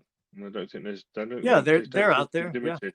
Yeah. They're still out They there. don't seem to be- they don't I've seem seen limited a edition. couple on Reverb recently, or something, but yeah. But they're kind of sticking to the price, or they were 22, and then the guy will take 20 for it or something. Or Yeah. so Yep. that's right. I just don't know how many they made. I just wonder. If, you know, Well, tell Many us the hundreds. story how you acquired yours that you still have. Pete. Well, the one that I have here today, Yeah. that's a very good client friend of mine at the music gallery who bought it, and he's also just got a Murphy one of a '59 Murphy Lab with a Brazilian rosewood fingerboard that I just put a set of my pickups in that, and so I think he's just kind of because that's the new kid on the block. He's been playing that one, and he knows how much I love the neck shape on the neck carve on this greenie is so perfect in my hand. And so the first day he bought it, which was like I want to say 6-8 months ago, I was playing it. And I'm like, oh my gosh, this guitar's got the perfect neck for me. Yeah. So Wow. just he brought it in last week, and he's like, I'm playing the new one, so you're welcome to borrow this and play it. And how do you say no? No, you don't. And how I much? hope that he forgets How it. much extra? Okay. How much extra are people paying for if it's real Brazilian rosewood? Is that It's like it's basically 10 grand more. okay? Wow. Well, would've thought? it's always when the greenies came out, everybody, how the internet is, it's like nobody's going to pay that kind of money. That's outrageous. And then they all sell in a day. Right. And it's the same with the Murphys, the Brazilians. They only had I think it was 50 guitars. I could be wrong, but anyway, I think they're all gone. So. Well, and some people Well, probably buy them as an investment, and they're going to sell them at some point. Well, maybe. you're right, but if you look at it's still, even if it's 20,000, what's the cost of a real burst? On the low end, a broken headstock like 180 or something, up to like 450, 500,000. So it's still Easy. Easy. yeah. I think. Yeah. Yeah, I think didn't Tom Gwenda? I think he's the one that he sold. He had it in an auction in, I think Yeah. it was Texas, and I think that was like 180 or somewhere around that Yeah. because it had the broken repair that we actually repaired. Yeah, I had that in my shop too. Yeah. Yeah. That The had guitarist they're talking great about solution is to from a band called Pez Band. It was a power pop band. Yeah. That was along the same lines of Cheap Trick. right. Chicago. Yeah. Chicago. Yeah. Right. Let's see. I Keeps have, looking for of course something. I have it. Let's see. Pink. We're sponsored by Ice Mountain, by the way. There it is. There Oh, you yeah, go. there it is. Yep. That burst had an amazing wide flame top on it. Yep. It was one of my favorite ones, the top on it. It was just Yeah. great. Yep. Oh, and look at this. Signed to you. Signed to me. That's right. Look at that. That's Oh, right. Pete did that to himself. Yeah. That was one of the first bands Right. I saw in the Chicago area that both guitar players were playing Sunburst Les Pauls originally. Well, somebody dear to the channel too, Andrew and Simon used to manage those guys. Michael Freeman. Right. Oh, okay. Oh yeah. Yeah. Yeah. There's the other one. There's actually Mimi signed these for me. And there he is with his Dakota Red 64 Stratocaster. Yeah. Right. Far out. Yeah. Yeah, Well, we're lucky. I mean, being in the Chicago area and all these, Cheap Trick. I remember when I walked into Northern Prairie Music, and I think this was 74, 75.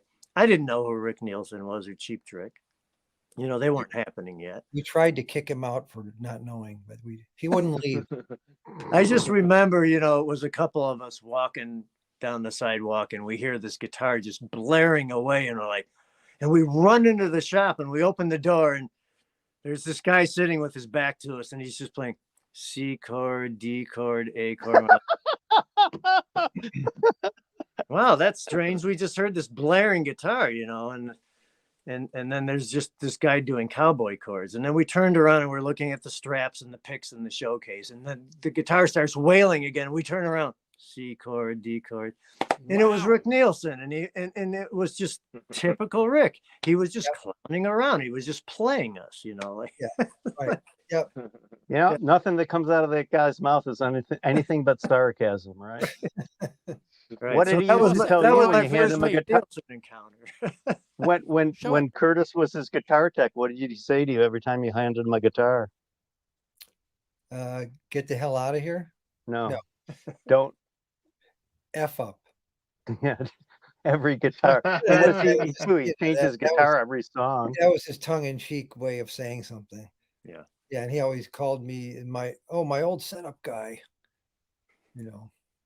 Well, also, Pete's brother is in a band that's a local band that's right. being revisited with the famous violinist that you guys might have heard of, Jerry Goodman, was in Mahavishnu Orchestra. Right. The band is called The Flock. Yes, Are they sir. making their re-debut at Ravinia? They are. Yeah. The Flock was a band in Chicago, very famous Chicago R&B fusion, like really the first fusion-y band. And when we were kids, when I was growing up, when I was like 7, 8, 9 years old, there was a band who would rehearse across the street from us. So of course, this is back in the 60s. There was no air conditioner, so in the summer they'd open the windows, we'd hear the music, and my brother and I would run over there and sneak up on the porch, and we'd watch the band through the window. Well, little did I know, all these years later, it was the Flock. That's where they rehearsed. And Jerry Goodman went on to, of course, be in the Mahavishnu Orchestra with John McLaughlin, Billy Cobham, and Jan Hammer and company. And then fast forward 50 years, here I was playing drums with Jerry Goodman in a band Chicago called Dinosaur Exhibit, because we're all dinosaurs. And I got so busy with Petty Union that I bowed out of that. And my drummer in the Petty band at the time was Jamo Vandebogert from Lake Geneva. He was Greg Allman's drummer. He was also the Allman Brothers drum tech. So Jamo took my place in Dinosaur Exhibit, and now they're putting the band. They've got another one, Rick Mann, who plays pedal steel. Oh, cool. Guitar. He's going to be joining the guys on the stage too. So they've reformed the Flock again with Jerry Goodman. So it's really exciting, you know. Just glad to see these How did guys. your brother get that gig? Did he know them going way back? Has he been playing with them for years? Jerry? No, your brother. How did he Mike. get that gig? Well, my brother had been playing guitar with Jerry Smith, the bass player from the Flock. They were both with Jimmy Rogers and the Mods. Oh, the Mods. Okay. Yeah, for a good decade, and I actually played drums in the Mods too for a stint. So you know, it's just like anything else. You know, people, they come and go, and Yeah. So when the Dinosaur Exhibit was put together, they had another drummer from Chicago playing, and he bowed out, and they were doing auditions, and my brother had called me. He's like, well, we're auditioning drummers. I said, oh, that's nice. He's like, well, we'd like you to audition. And I thought, oh, I don't know if I'm ready to take that on, playing with Jerry Goodman, you know, because it's very complex material, because we were playing a lot of Jerry Goodman solo record stuff. Mhm. Which is, you know, like one of the songs is 13/8. So the time signatures are very odd. And even in the Flock back then, it was very progressive music for 1969. Odd time signature stuff and horn sections. So it was a cross between, you know, R&B and fusion. So it was really, and that's why John McLaughlin had picked Jerry Goodman to be in that band, just because he was, you know, touring with the Flock. And the Flock, man, they were huge in Europe. They were, you know, in typical American band fashion, they were much bigger in Europe. Or in the States. Wasn't that the story with a number of bands? It's Yeah. strange. They do. Yeah. Yeah. I mean, look at even Tom Petty. I mean, he got his break in the UK. It wasn't in the States. Right. Well, I was always a huge Jerry Goodman fan. I just that's going to be a great show, and I mean, hopefully he'll be there, right? Hopefully He will. Yes. Okay. Yeah. Wow. He's doing okay. He's doing great. And Howard What- Levy's Howard Levy will also be there. Okay, wow. What do you Yeah. got there, Simon? That's a picture of the flock. Just it's really funny. Looks a bit like the band outside Big Pink, doesn't it, or something like that? As a Right. kind of Yeah. it's not, how can I do this? Go away, reflection. What are you doing? No, look, you see, Mr. Walton. Well, anyway. Oh, it's switched itself. Well, that's what the trouble is. Hold on. Come back. All is forgiven. Well, it's like with what Bill Bruford used to say about King Crimson: tap your foot in 32. Right. That's right. Yeah. So it was a heck Oh, of. there you go.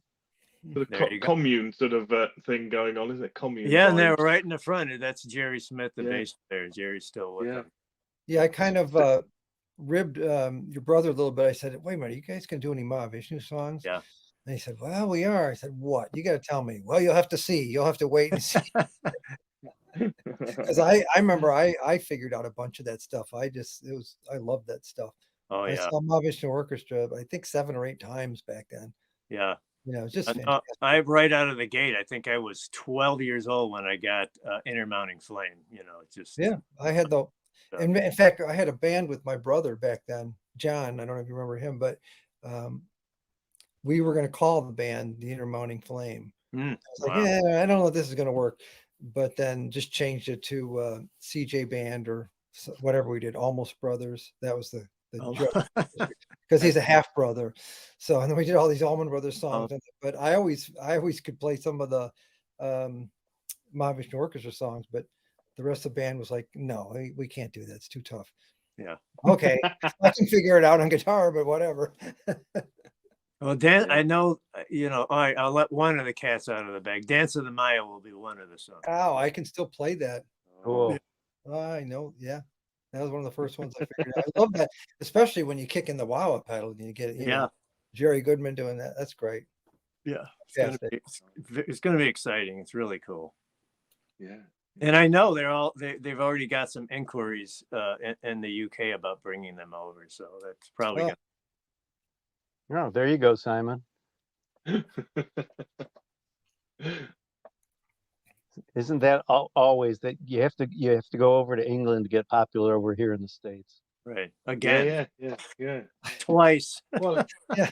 Well, we were having this. I was having this interesting conversation with a guy about Van Halen, for whom the opposite is true. Yeah. That he went to see them, was very affected by them, and has made a career in music off the back of seeing them when he was young. Paul Wood's guitar, which is fantastic. But they were, because they toured with Black Sabbath here in '79, right? And then pretty much they didn't tour on their own here. They just came and did festivals, and therefore, we were sort of having this. And I don't know. Jump is clearly their big hit.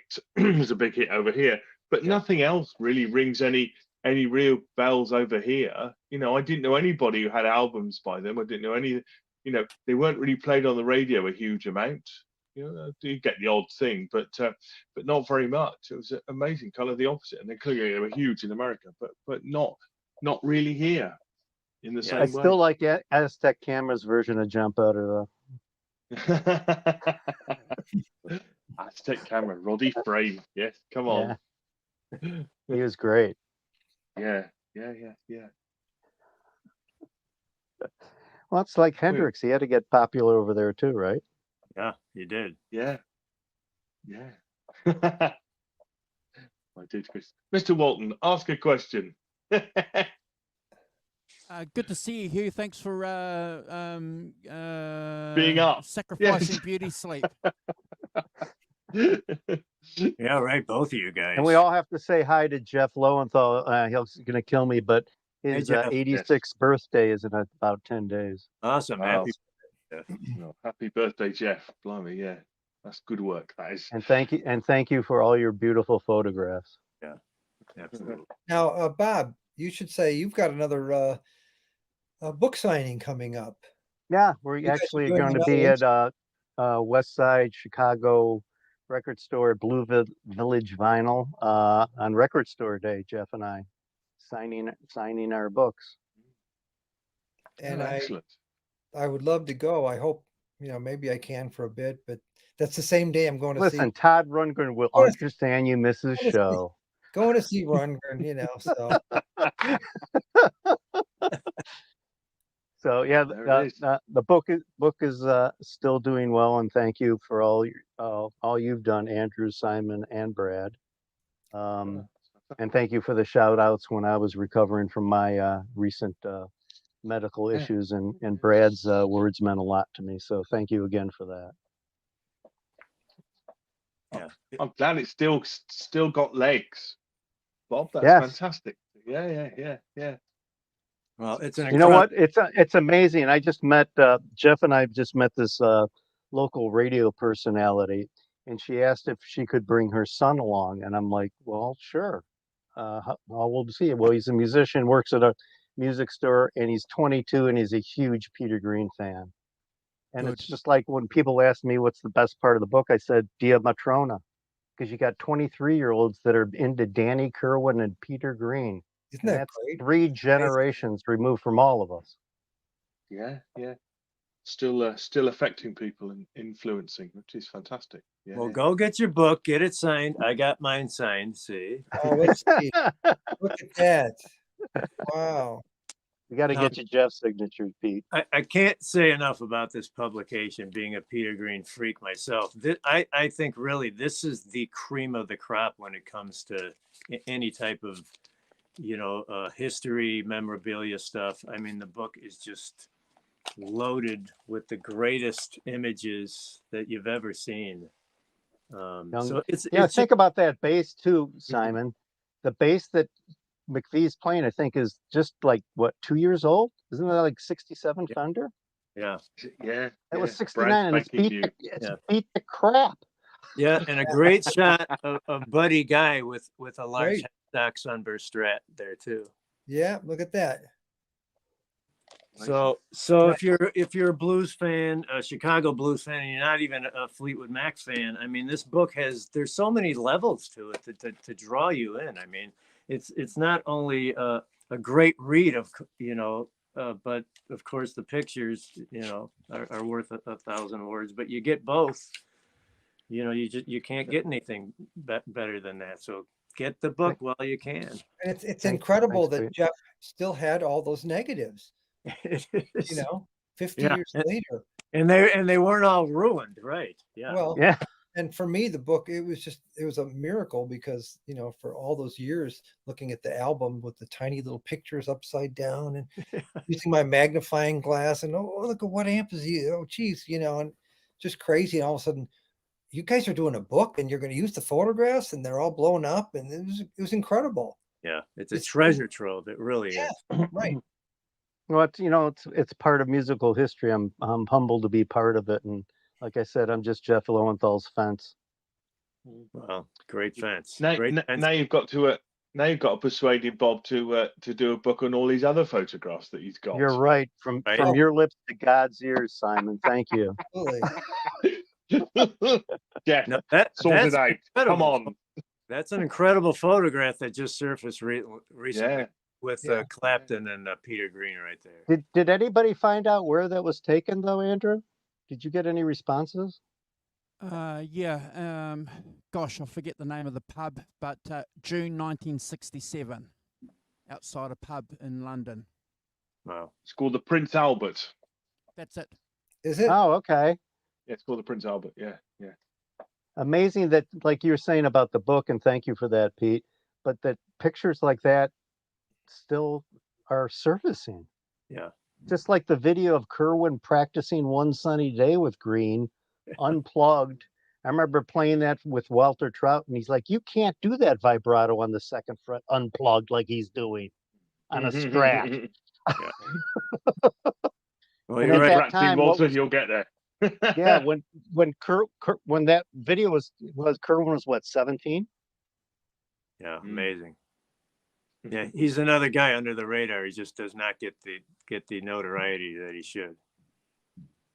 Yeah, Jeff was just asking me the other day. He goes, "So 1972, he was out of Fleetwood Mac. I mean, how old was he?" He said he was probably about like 24. I mean, Well, that's he was carrying the torch after Peter Green left. Yeah. yeah, very underrated. I think his vibrato is just amazing. Those are great records too. Yeah, Kerwin's right. Actually, most of his band was from Savoy Brown. And if you're a Fleetwood Mac fan, I have to say, and Andrew and Simon and Curtis know this, that if somebody's a Peter Green era Fleetwood Mac fan, you have to look at Richard Orlando's books. It's a 3-volume book, and it's a 15-year long love affair getting it done, and it's nothing short of amazing. Every gig, everything that Peter's ever done, guitars, different shows. I mean, that's one thing Ainsley Dunbar said when I interviewed him is, and what guitarist hasn't he played with, right, Pete? Yeah, And he right. said he only played with Mayo for like 6 or 9 months, did the same songs, but Peter never did the same solo. All right. Well, they didn't have to copy anybody.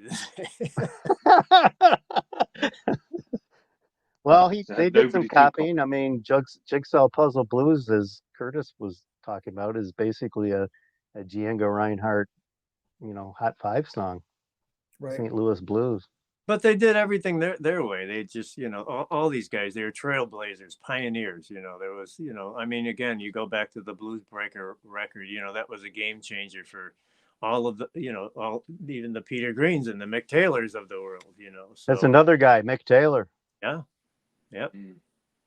I thought, finally, the Rolling Stones got a good guitarist, and they kick him out. He left. The real story is couldn't take the pace. Right. He couldn't take the pace, could he? But we all agree that the best version of the Rolling Stones is the one with Mick Taylor in it. Yeah. It's we've done the maths, and that's the answer. Well, I loved him and his slide playing. Exiled on Main Street, just incredible record. It is. Yeah. For people Yeah, who there's Richard's aren't into book. the Stones and don't know that sort of stuff, go back, or who are only familiar with maybe some of the bigger hits and things like that. It just, for a guitar player, I always recommend that. It's just a spectacular record. Yeah. Well, so are the Blues Breaker records with Mick Taylor on Oh, there. well, of course. We played Snowy, was it Snowy Wood? In one of those incarnations with Chris Herman. Yeah. I used to love that song. Yeah, it was great. Yeah, those are great records. Well, when are you guys playing out again? I would play any day, anywhere for free, but trying to get all these other people together who are professional musicians who I mean, Chris Avgeron, you saw the drummer, ridiculous. Pete. I mean, he's in like 6 bands. He's in the symphonies and speed metal things. I mean, they're all look at their, look even like Brother John Katke, plays every single night. Yeah. You want to get him to play? Okay, yeah, then maybe 8 months he can pencil you in somewhere. Any of those guys, they're so busy.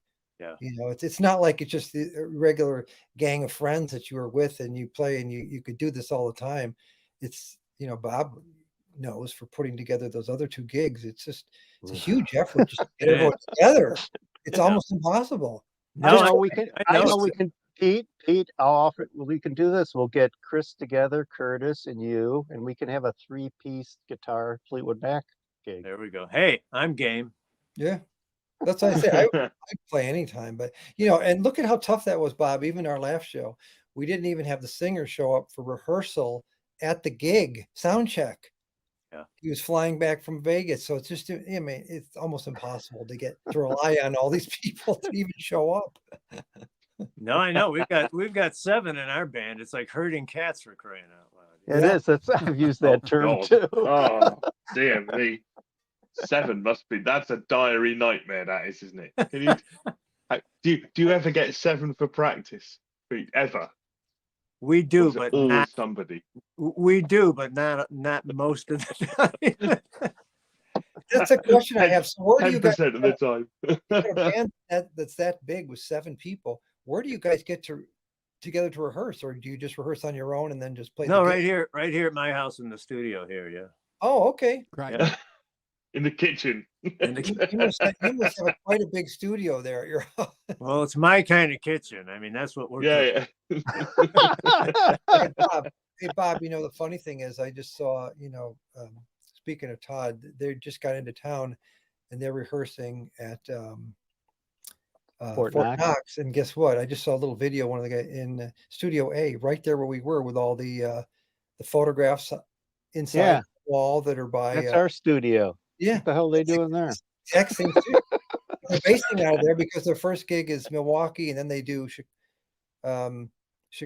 Chicago or one of these casinos, I think the River Casino or whatever. So that's what they'll do. He'll come into town, rehearse for a week, and then do any Midwest shows and just base out of Chicago and fly out of there or whatever. And we will be at your show tomorrow night, but we'll get there. We'll have to leave quickly, because Curtis and I have dogs with weak bladders compared to yours, I guess, Pete. Can we bring the dogs? I know what's really going on over there. Just make sure you get your nap in before the show. You'll be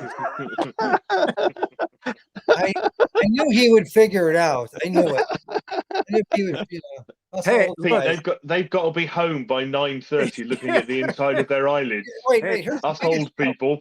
that's when the show starts. I know.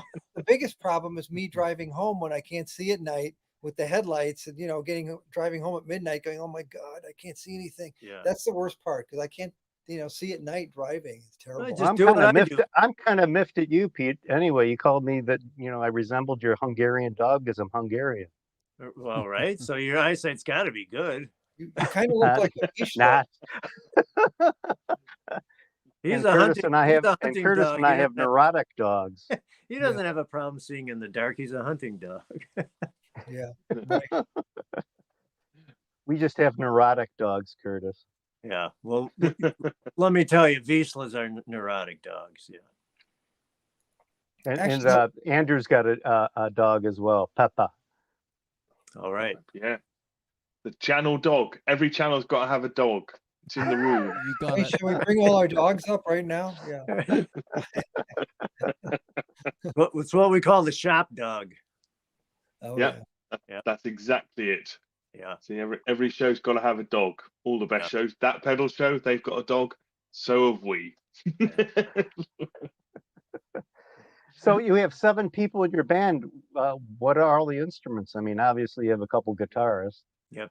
Two guitars, bass, keyboard, drums, and then we have Rebecca, my wife, Rebecca Jordan, on vocals, and Stacy Sheets from Lake Geneva, Wisconsin. She's on vocals. So Tom Petty's last tour, he had the Webb sisters singing all the background stuff. So I thought, we're really. I was just. It was just tragic. We started the band 3 months before Tom Petty passed away. Oh, And I was watching some of the shows, like the last 2 nights he was playing at the Hollywood Bowl, and really the shows are incredible. And I thought, I really want to have the female backing vocals, and Good. I think it's really the icing on the cake, and it's just a fabulous band. These guys work hard, and we don't take liberty with the material. We play the records note for note, so it's really Good. it's the ultimate tribute to I mean, talk about the American Songbook, that Tom Petty. I mean, there's just hundreds of songs that he wrote. yeah, right. Everybody, like the first gig we did, we were at Fitzgerald's in Chicago, another iconic Chicago club, and everybody sang along all night long. Everybody knows the song, That's always a good feeling. Somebody just posted in the comments about Johnny Winter, and I can tell you without even asking Pete and Curtis that they're huge Johnny Winter and Rick Derringer fans. No question. Both. If you ask me, Rick Derringer. Actually, Jeff just sent me a YouTube video about Charlie Christensen. And the only rock guitarist they interview there is Rick Derringer. Yeah, no, Rick again, he played with Edgar Winter, of course. He played with Steely Dan. He's an amazing guitarist. He played with Barbra Streisand. Yeah, Cindy. Hey, Cindy hey, wait a Lauper. I second. mean, Hang on. He played with the McCoys. Those are fantastic records for a 15-year-old. yeah, It's 15. unbelievable. It Some is. of those songs. Yeah. And Johnny Winter is picked just, up a guitarist. was Well, one of the draws when I was a kid, again, when we went to Northern Prairie Music, man, it was such a great place because up on the wall, close to the ceiling, they had all these cool posters. One of them, of course, was Johnny Winter with his white Firebird, and it was just so captivating. So, of course, we all became Johnny Winter fans. And I think we had photos too. A lot of them were Rich Kwasniewski photos. I can't remember if who else did some of the other photos. I have some of those. oh, You cool. remember the saved some shop, of the clothing shop Peabody's, Pete? No, I don't. I love it. Was, where the rock stars would buy clothes. Gary Gann used to go in there, Paul Hamer. Chris Herman and I were going in there once, and there was a cool jumpsuit in the window. And Chris asked the proprietor, said, "Do you have that in the adult size?" And he goes, "What are you talking about? That's for Rick Derringer." Yeah. I always I think he's about what, 5'4" or something like that. Andy Summers is also another. Yeah. I short always guitarist. wanted, my goal was to get somehow Rick to sell me his Explorer, the split headstock. But headstock, yeah. Yeah, because I used to go see him all the time with the band Derringer, and they would play these guitars, and they would, at one point in the show, he'd play a solo, they'd both play solo.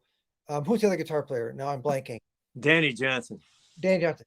And then they would pick the guitars up and throw them across the stage. The other guy would catch it and play the solo. Now this is with one of the rarest Explorers. Yeah. And that's what they would do, stuff like this. And I thought, someday there's going to be a disaster. Yeah. But just amazing. In fact, I asked him at a couple of times. I remember like a NAMM show in 78, 80. A couple of times when I would see him, he'd come through the Hamer booth. I'd say, "So you still got your Explorer?" "Yep, I still got him." I'm going, "Yeah, are you sure you don't want to get rid of it? You don't play that anymore, do you?" Well, it's like Still Simon. in one piece. We're just used guitars, right? Right. But no, I could never get him to, even though we were making guitars for those guys over time and stuff like that. Anyway. Well, my favorite album as a teenager was All American Boy. Oh, that's a great one. You have the Strat, right? I have the Strat that was on the cover, the red Strat on the cover. Yes. That album. No kidding. Wow, cool. Because that guitar. So I was actually in 1993 the house band at the China Club in Chicago. And this is where on Monday nights where all the people like Wishbone Ash and Mr. Big and Supertramp, all the artists, when they were in town, they'd come and sit in and we'd all have a jam. And I'd sit in every Monday night. I wasn't in the house band, but I was there playing with them. So Sandy Toronto was the lead vocalist and rhythm guitarist. Todd Zuckerman on drums and Scott Bennett keyboards and guitar and vocals, and my brother Michael on bass, and just an incredible lineup. But Sandy lived in New York City, and he was in Edgar Winter's White Trash, so he was friends with Johnny. Well, one evening they were playing at the Scene Club in New York, the famous Scene Club. And they were playing just Sandy and Johnny, and they were playing all night long. And Johnny was playing his white Firebird, and Sandy was playing that red Strat. Well, that was Johnny Winter's Strat. So Johnny had gifted that to Sandy. And fast forward all these years later, Sandy was walking through the Vintage Guitar Show at the Odeum in the summer of '93, and we had a booth there at Fling Guitars. And Sandy's walking in this brown Fender case, and I'm like, "Well, what's in that?" And he opens it up, and I couldn't believe my eyes. I knew right away, because how many candy apple red Strats with a matching headstock, but more importantly, with a stop tailpiece on it. Right. Because Johnny played slide on that guitar. Oh boy, that's so cool. So, and it's like that on the album cover. So Michael and I bought that guitar from Sandy, and we still have it to this day, because I told Sandy, I said, I have to have that guitar. That is like my favorite record. So we met Rick at the Lincoln Tap in Chicago that fall, and he signed the guitar, and I have pictures of that, and Rick recognized it right across the room. And I said, "So how did that end up on the cover of All American Boy?" And he said, "Well, I had just gotten," so now we're back to that jumpsuit in the window you were talking about. He said, I just got this silver lame jacket, and the photographer, they were taking pictures for the album cover, and the photographer was like, yeah, nothing's really working here. We need a red guitar. And Rick's like, oh, I know who's got a red guitar. Johnny does. So they messengered across, across the city, because Rick was living in New York at the time too. They sent Johnny's guitar, the red Strat, over for the photo shoot, and that's how it ended up on the gatefold and on the cover of that record. That's a great Wow. story. It's fantastic. So that guitar was actually, so when I found out when I bought it from Sandy, that guitar is got probably the most rock and roll provenance of any instrument that I know of in existence, is that John Hammond was Bob Dylan's manager. John Hammond bought that guitar for Bob Dylan, and Bob owned it for several years. And during the Highway 61 recording sessions, he gifted it to Mike Bloomfield. Oh, Wow. Then Mike Bloomfield, so it's a 59 Strat. So John Hammond had bought it probably when it was new, or somewhere close to when it was new, and then he gifted it to Bob. So when Mike Bloomfield had it for years, and he went through this phase of, he was really into the color purple, his girlfriend painted it purple. Oh. And then, and I don't know if you know this, but Mike Bloomfield was instrumental in having Johnny Winter become famous. And he's the one who got Johnny the record deal with Columbia, which at the time was the biggest paying record deal in history, thanks to Mike Bloomfield. So Mike actually gifted that guitar to Johnny. Well, Johnny sent it to Fender to have it painted candy apple red. Now, all three finishes are still on the guitar.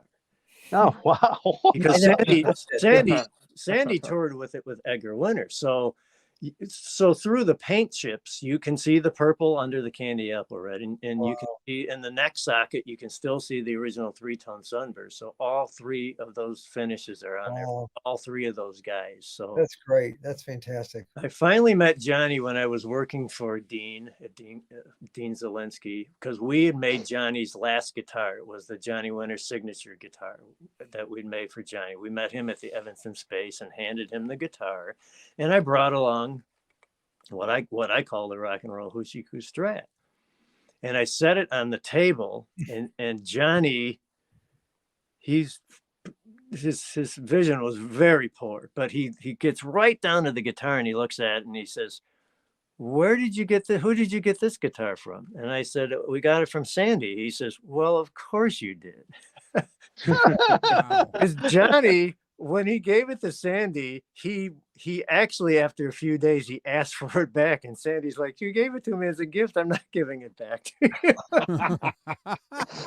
So Johnny wanted it back, and Sandy never gave it back. But the funny thing is, and Sandy told me this too, he said Johnny didn't like Strats, so that's why and Sandy liked it, so he didn't have a problem giving it away at the time. So the funny thing is after Johnny had said, and he knew we got it from Sandy, he's signing it and he says, yeah, I never did like Strats. And he, What a great story. Spectacular provenance with that guitar. Yeah. That's ridiculous. So that ended up on the cover of Vintage Guitar Magazine in 1994, the following year. And it's been on tour. It's been at Dave's Vintage Guitar Store in La Crosse, Wisconsin. It's been at the Music Gallery. It's currently at Rumble Seat in Nashville right now. We like to have it out in public so people can experience it. Because again, what is the sense of it being locked up somewhere? Do you ever play it? I have played it. I actually played it at Ravinia. Okay. Yeah, so there's a video on Facebook or on YouTube of me playing that guitar at Ravinia. That's great. One of my prized possessions is my copy of Progressive Blues Experiment. Yeah, I had Johnny sign for me. I can't remember where. Small club, maybe he was actually playing at Beginnings. Well, just so everybody knows, Ravinia is a local Northern Chicago outdoor festival. There's seats, but there's also lawn seats. So yeah, there's a pavilion and there's lawn seating. And this place has been around, I think, if I'm not mistaken, since the 20s. It's I one saw of my first concert there. It's one of the most iconic music venues in the Chicago area. My mom, actually, she grew up in Highwood, right down the road from Ravinia. And she was one of the, she worked, I don't remember what capacity, but she worked there at Ravinia. She was there when Benny Goodman was playing there with Gene Krupa and Charlie Christian. I lived in Wow. I lived in Lake Forest for years, and so we used to get the season passes. They used to have them for like $7, $8, and then we just take the train down from Lake Forest, get off at Ravinia, and go and see, a dozen I saw- shows. Yeah. That's funny Every though, Pete. year. I saw Gene Krupa and Petty Wilson and Benny Goodman at Ravinia as well. Well, there you go. I But love time- Gene Krupa. Times Not a have great changed. drummer. Now it's a real expensive place. We were just saying earlier, everything is. Yeah. Lawn seats used to be free back in the day, and then they were like $5, and now, Yeah. there are shows where even the lawn seats are 50, 70, $100. So it's incredible. Well, again, Curtis, we and Robert, we've been very lucky, that we grew up in the Chicago area with all these iconic bands that are not only here in Chicago, but everybody, Johnny Winter and everybody passing through at any given time. So Right. it's very storied. Very true. That's really cool. You have that guitar. I really think that's neat. I forgot about that. That's fantastic. The Strat. Yeah, these Strat. The Strat. And even with the stop tail piece on it, and it still has the original small vintage wire in it, it plays like a dream. Fantastic. Yeah. I just want to show you something that I did while we were talking. Pete, you were talking about how you put your Les Pauls, one of your Les Pauls, out in the sun. Yeah. I just grabbed my one here, which is a 2019 Les Paul that I've made some serious changes to. I got the neck shaved. It was a traditional, so we shaved the neck down to a 60s profile, so it's got that slim taper. Changed the tuners. To Grover's. But I just whipped off the scratch plate, and you can see how what a much difference. you can see how much that has faded. Wow. And I've to try and get bit of the a vintage look on a 2019 guitar. So this has been in the sun, and the camera's not going to pick that up, but I got some of that compressed air and heated it up with a hairdryer and sprayed that compressed air on it so it cracks. So it's got the cracking on the nitro that you can only get on a nitro. Right. But yeah, you're right. The paint still fades, and I think that's one of the great things about Les Pauls and Gibson guitars. Right. Agreed. You're Up after by that the look. toggle switch that it looks like the Ed King Red Eye. Right. Like his choice. Because that's Well, the thing is that Pete had to put out in his sun for about 3 or 4 days. In New Zealand, you had to do it for what, 3-4 hours? 20 minutes. 20 Yeah. minutes. Yeah. Now, if Simon had to do it, he'd have to leave it out for half a year. Yeah. Pennies. I've had one out all winter. Nothing's happened. Nothing happened. it's all rusty from all the rain. Look, it's amazing. Look, it's still the same color as it was. Can't understand it. That's great. I think they're not telling me the truth.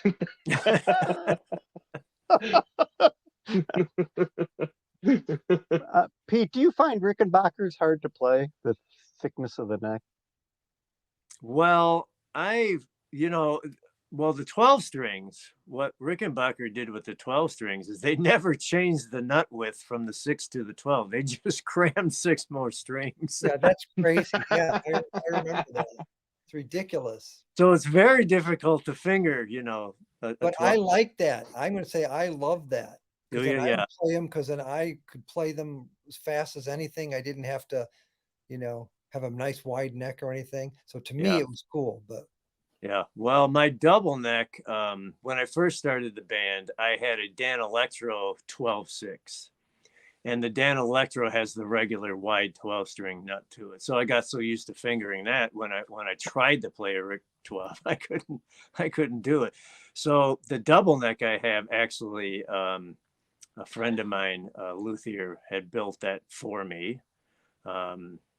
I supplied him the fingerboards. I did all the finish on it and everything. He did all the woodworking. So that had the Dan Electro nut width on it because I just couldn't tolerate it. So I just recently, it was just maybe the last couple of shows of the last year, I custom ordered a Rickenbacker with the wider nut on it, a 12-string. It's called a 1993 Plus. That's the model. It's the only model they make the 12-string nut width for. And it's just so comfortable playing that. Actually, it was for a short while the Pete Townsend signature 12-string because it was the Rose Morris import where it has the F hole instead of the cat eye F hole on it. Okay. Yeah, and then after I think that Pete Townsend thing expired, they call it the 1993 Plus, and the Plus means the wider nut width. What does the double neck weigh? The double neck, and this is another reason I had it made, is that I was looking at a couple of Rick double necks that were around 18 and 19 pounds, and I thought, there's no way. So this is only 12, which is great. Okay. I mean, it's it's doable, but again, after about 7 tunes, it's taxing. Well, how many songs do you guys play in a set that you're actually playing that or a 12-string? There are 7 songs that I use the double neck for. Wow. Okay. And then So there's tomorrow 3 night, if we songs- see you keeling over a little bit, we should Right, rush yeah. the stage and push you up. Yeah. Well, that's why we kind of split up the tunes through the set. And then I have, so the Rickenbacker, the true Rickenbacker, the 1993 Plus, I've got 3 songs I play that on. The opener, we actually do Rock and Roll Star, the Byrds. I was going to yeah. ask you, what's your opening song? That's the song, and that's what I play on the Rickenbacker. The 12-string. Yeah, Nice. That's a great opener. yeah, That's cool. One of my all-time favorite bands, the Byrds. yeah. Great stuff, man. Yeah, amazing group. Yeah. Yeah. Mine too. Well, what were they nicknamed, Simon? The American Beatles? Yeah, I think so. Yeah, yeah. But not quite, but No, they're not one of my quite. favorites. I mean, who else does a guitar solo on a 12-string? Right. No, that's right. Trying to sound like John Coltrane. Yes. I wouldn't really call it a solo, but it's all right. Yeah. It's a thing all of its own, Curtis, isn't it? Yeah, It's it is. a thing of great beauty and all of its own thing. But, It's yeah, original, Rock and that's for sure. Yeah. I Yeah. think the first guy to attempt that was Roy Orbison, was playing. Yeah, So- could be. Yeah. yeah. Because Yeah. Pretty Woman is done. Oh, Pretty Woman's done on a 12-string. It's a Well, I and saw one song that Curtis told me about that Glenn Campbell plays, which Oh, is a 6-string bass like Green played on. Isn't that Wichita Lineman? That's Carol Kay playing the bass. Oh, I'm but sorry. Yeah. Yeah. Wichita Lineman, that's a 6-string bass. Yeah. Yeah. Most people don't even know that. They just hear it and they think it's, a regular guitar solo. Yeah. Or a baritone. Yeah. Pete, I saw in 1988. I saw Bob Dylan with Tom Petty and Heartbreakers and Roger McGuinn. That 3-headed tour where they played with each other. So Roger McGuinn played backed by Tom Petty and the Heartbreakers. Yeah, that's And amazing. then Tom Petty and the Heartbreakers played, and then Bob Dylan played backed by Tom Petty and the Heartbreakers with Roger McGuinn. Yeah. Fantastic. Where was Yeah. that? Where'd you see that? Oh, it was Wembley Arena. Oh, great. It was the night we had a hurricane in the UK. It was the night of the hurricane, and I What? drove back. Well, in 1980, I think it's 1988 or 87, but there was this famous weatherman called Michael Fish, who on the weather at 6 o'clock had said, "Oh, we've had a telephone call from a woman in Southampton saying, is there going to be a hurricane? Well, I can tell you there isn't going to be a hurricane," he said.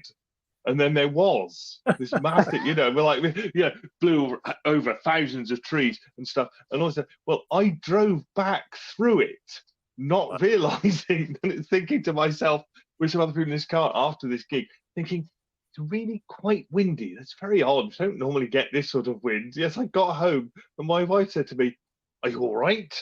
I said, "What do you mean, am I all right?" She said, you've just driven back through a hurricane. Have I? You wondered why you got home so quickly? Yeah, no, I was going against the wind, Bob, not with Oh, it. So it was very bad. Hey, Yeah, Simon, Simon, like- where are you in the UK? Are you anywhere near London? Well, it depends. I live near Bristol, which is on the west side of the UK. It's about 100. I'm about 130 miles west of London. Okay. We're going to So, be in, my wife and I are going to be in London end of August for 3 or Are 4 you? days. Yeah, and then we'll be What- up. I think we're oh. going to stay in Covent Garden. We'll be in there, and then we're going to go up Fair to. warning, Simon, get out of Dodge. Yeah. Do you know what, Bob? It's going to be worse now. I'm going to stalk him because I will have retired by then and just Oh, looking for something to do. congratulations. Hey, you know what? So, That would be fantastic if you're around and we could Oh, get all right. together, have a beer. That'd be. Yeah. Where else are you going, Curtis? So you go London? Anywhere else? What? Let's see. We're going up to. You're going to the Lake District. Well, we're going up to the Cotswolds. Beautiful. The Cotswolds, but I don't remember exactly where we're staying. And then. Siren And then Session? eventually we're going to take a train up to we'll be up in Scotland, and then we're gonna wind our way over to Ireland too. So we'll be- Nice. Oh, beautiful. yeah. So, Well, the Cotswolds is 50 miles from me. oh well, you know, Cotswolds is much we closer will than we London. will keep in touch, and we will Yeah, give yeah. you an itinerary. And if there's any way one day we can meet Turn somebody, up. that would be fantastic. I go to the Cotswolds regularly. I have an old friend who lives up in the Cotswolds That's who has a beautiful small there. I've been studio and there. stuff. Yeah, Beautiful. yeah. Oh well, let's keep in touch about it. We will keep in touch. That would be great. We're planning a trip too, but I'm not going to tell you about it, Simon. Oh, thanks. Yeah, yes. One thing I'm not going to tell you, I'm turning up in the UK, so you don't come and stalk me. Thanks, Bob. Actually, I my will find wife you. wants. Yeah, I have your You're address. tired. He will find you. Yeah, take the hurricane in the opposite direction. That's what Yeah. I will find you. The UK's quite small. Yeah. Well, I remember when I was interviewing for the book, and I asked Bruce Thomas. I said I'd really like to get Kate Bush for the book, and he said, "You know what? You have a better chance of getting Scott Weiland. He's dead." Yeah, yeah. You got Scott That's Weiland. true. How was that? No. Yeah. You know who's a huge Danny Kerwin fan? You'd appreciate this, Pete. Is Dave Gregory, XTC. Oh, yeah, Yeah. More so than Peter Green, he said. yeah. I believe it. Same with Walter Trout, actually. Mm. Which surprised me. Like you said, I don't think Mr. Kerwin gets enough credit. Well, And either did actually, we have to put Jeremy Spencer for that matter, right? yeah, we have to push Richard Orlando, Andrew, and Simon to do his next series of books. He was going to do it on the Spencer Kerwin years. Yeah. Right. Yeah, Yeah. but it'll take 15 years, Bob. So he's got to start now. Yeah, you better, Start now. you better get credit. And we have to get Mr. Lowenthal to do his book, because you know what? It's not just about music; it's about American history. He's Yeah. got Leonard Bernstein. He's got Nelson Algren. He's got Lenny Bruce. Wow. He's got a list longer than my arm of jazz people. It's like, who's the second clarinetist for Bunny Goodman? I'm like, Yeah. just and just hundreds of photos that shouldn't go. I mean, he's got 3 rolls of Lenny Bruce. Well, you Yeah. better get busy, Robert. What are you sitting around there for? I know. I'm lazy. That's exactly what I was referring to earlier. He used to get Mr. Lowenthal in the corner and prize them from his hands. Give me those now. We're doing another book of because you've said this before, Bob, there on is here, good haven't news you, on about- that front. And by the way, anybody who wants a print from our book can email Jeff directly at collectorprints@gmail.com and actually get a print from the original negative. Wow. but there's another local photographer that Pete and Curtis know named Paul Matkin, who is going to run out a website, and Jeff is going to be a center portion of that website on photography.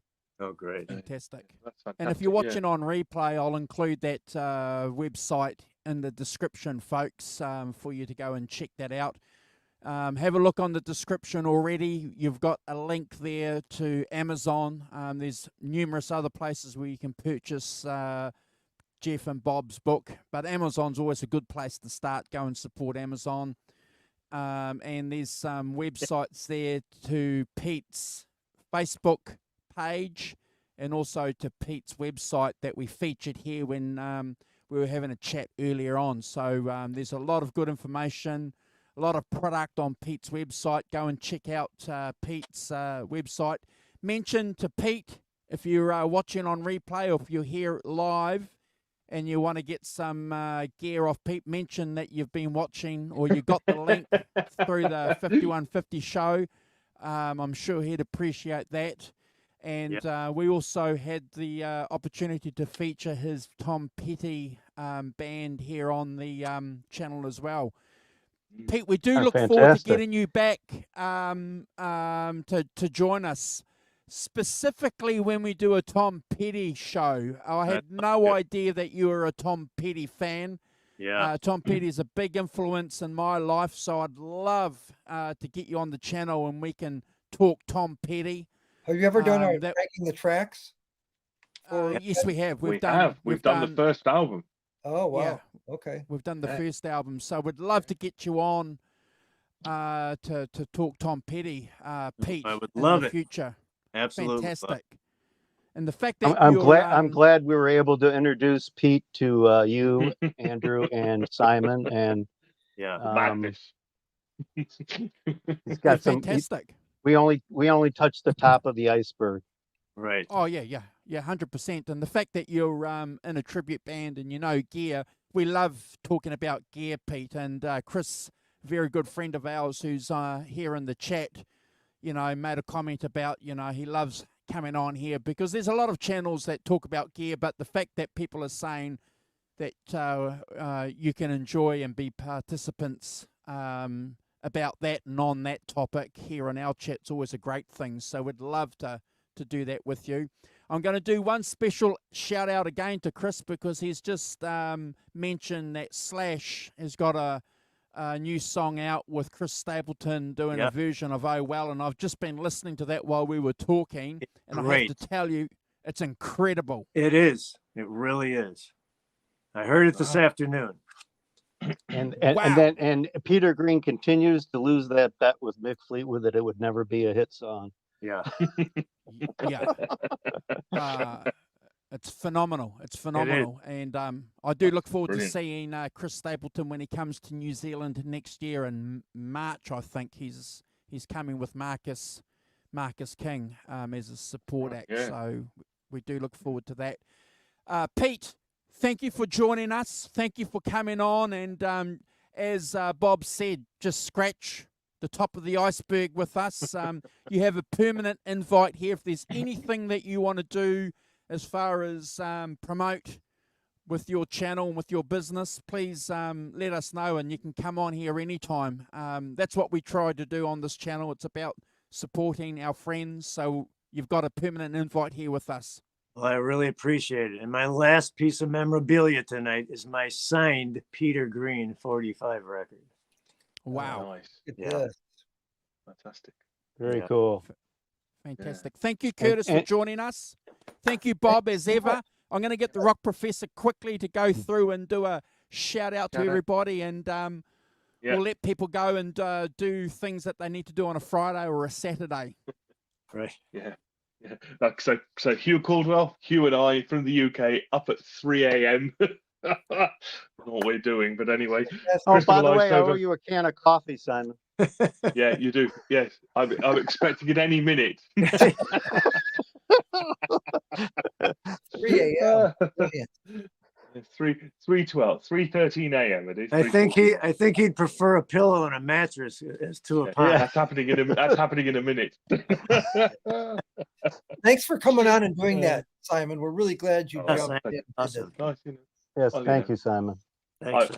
You know, you could not do it, and that would be a mistake, wouldn't it? You know, I'm all for saying yes to things and do stuff. So let me just Christopher Lysover. Thanks, Chris, for your fantastic comments and your enjoyment of the show is really good. Phil Byers as well. Thanks, Phil. Hugh, John ZD351.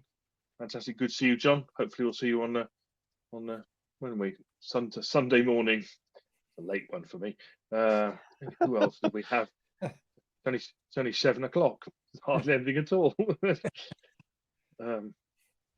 Guitar Man 45 as well. Made comments. Thanks, Guitar Man, for joining us. Jeff Lowenthal. Yeah, Jeff Lowenthal as well. He's up there. Nelson Rodriguez, our Johnny Heartbreaker as well. Fantastic. There's Jeff near the top. And yeah, hopefully that's everybody. Phil Wise, Christian. So thanks everyone for joining and watching. It's been a fantastic 2 hours. I'm glad I stayed up. Just wait, guys, because I'm going away, to boss. play.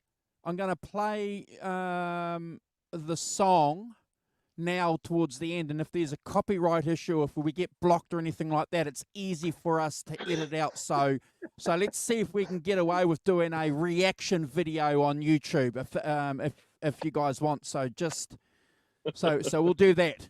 Okay. We'll hang out. Okay, Right. we'll say Cheers. our goodbyes, but we're not going to leave. We're going to play it. You guys are awesome. Thank you for joining us. And Hold Pete, on. we'll see you tomorrow. Can't wait to see you. Great. We'll see you guys. Yeah. Have a good one, Pete. Yep. Cheers. Cheers. Right, hang on. Off you go, boss. Okay, so it's asking me to share audio. Yes. And I'm going to go share. And hopefully, good. if you guys can give me a thumbs up if we've got video. Sorry, not video, audio. Just remember, we lose the chat if you. We've been blocked already.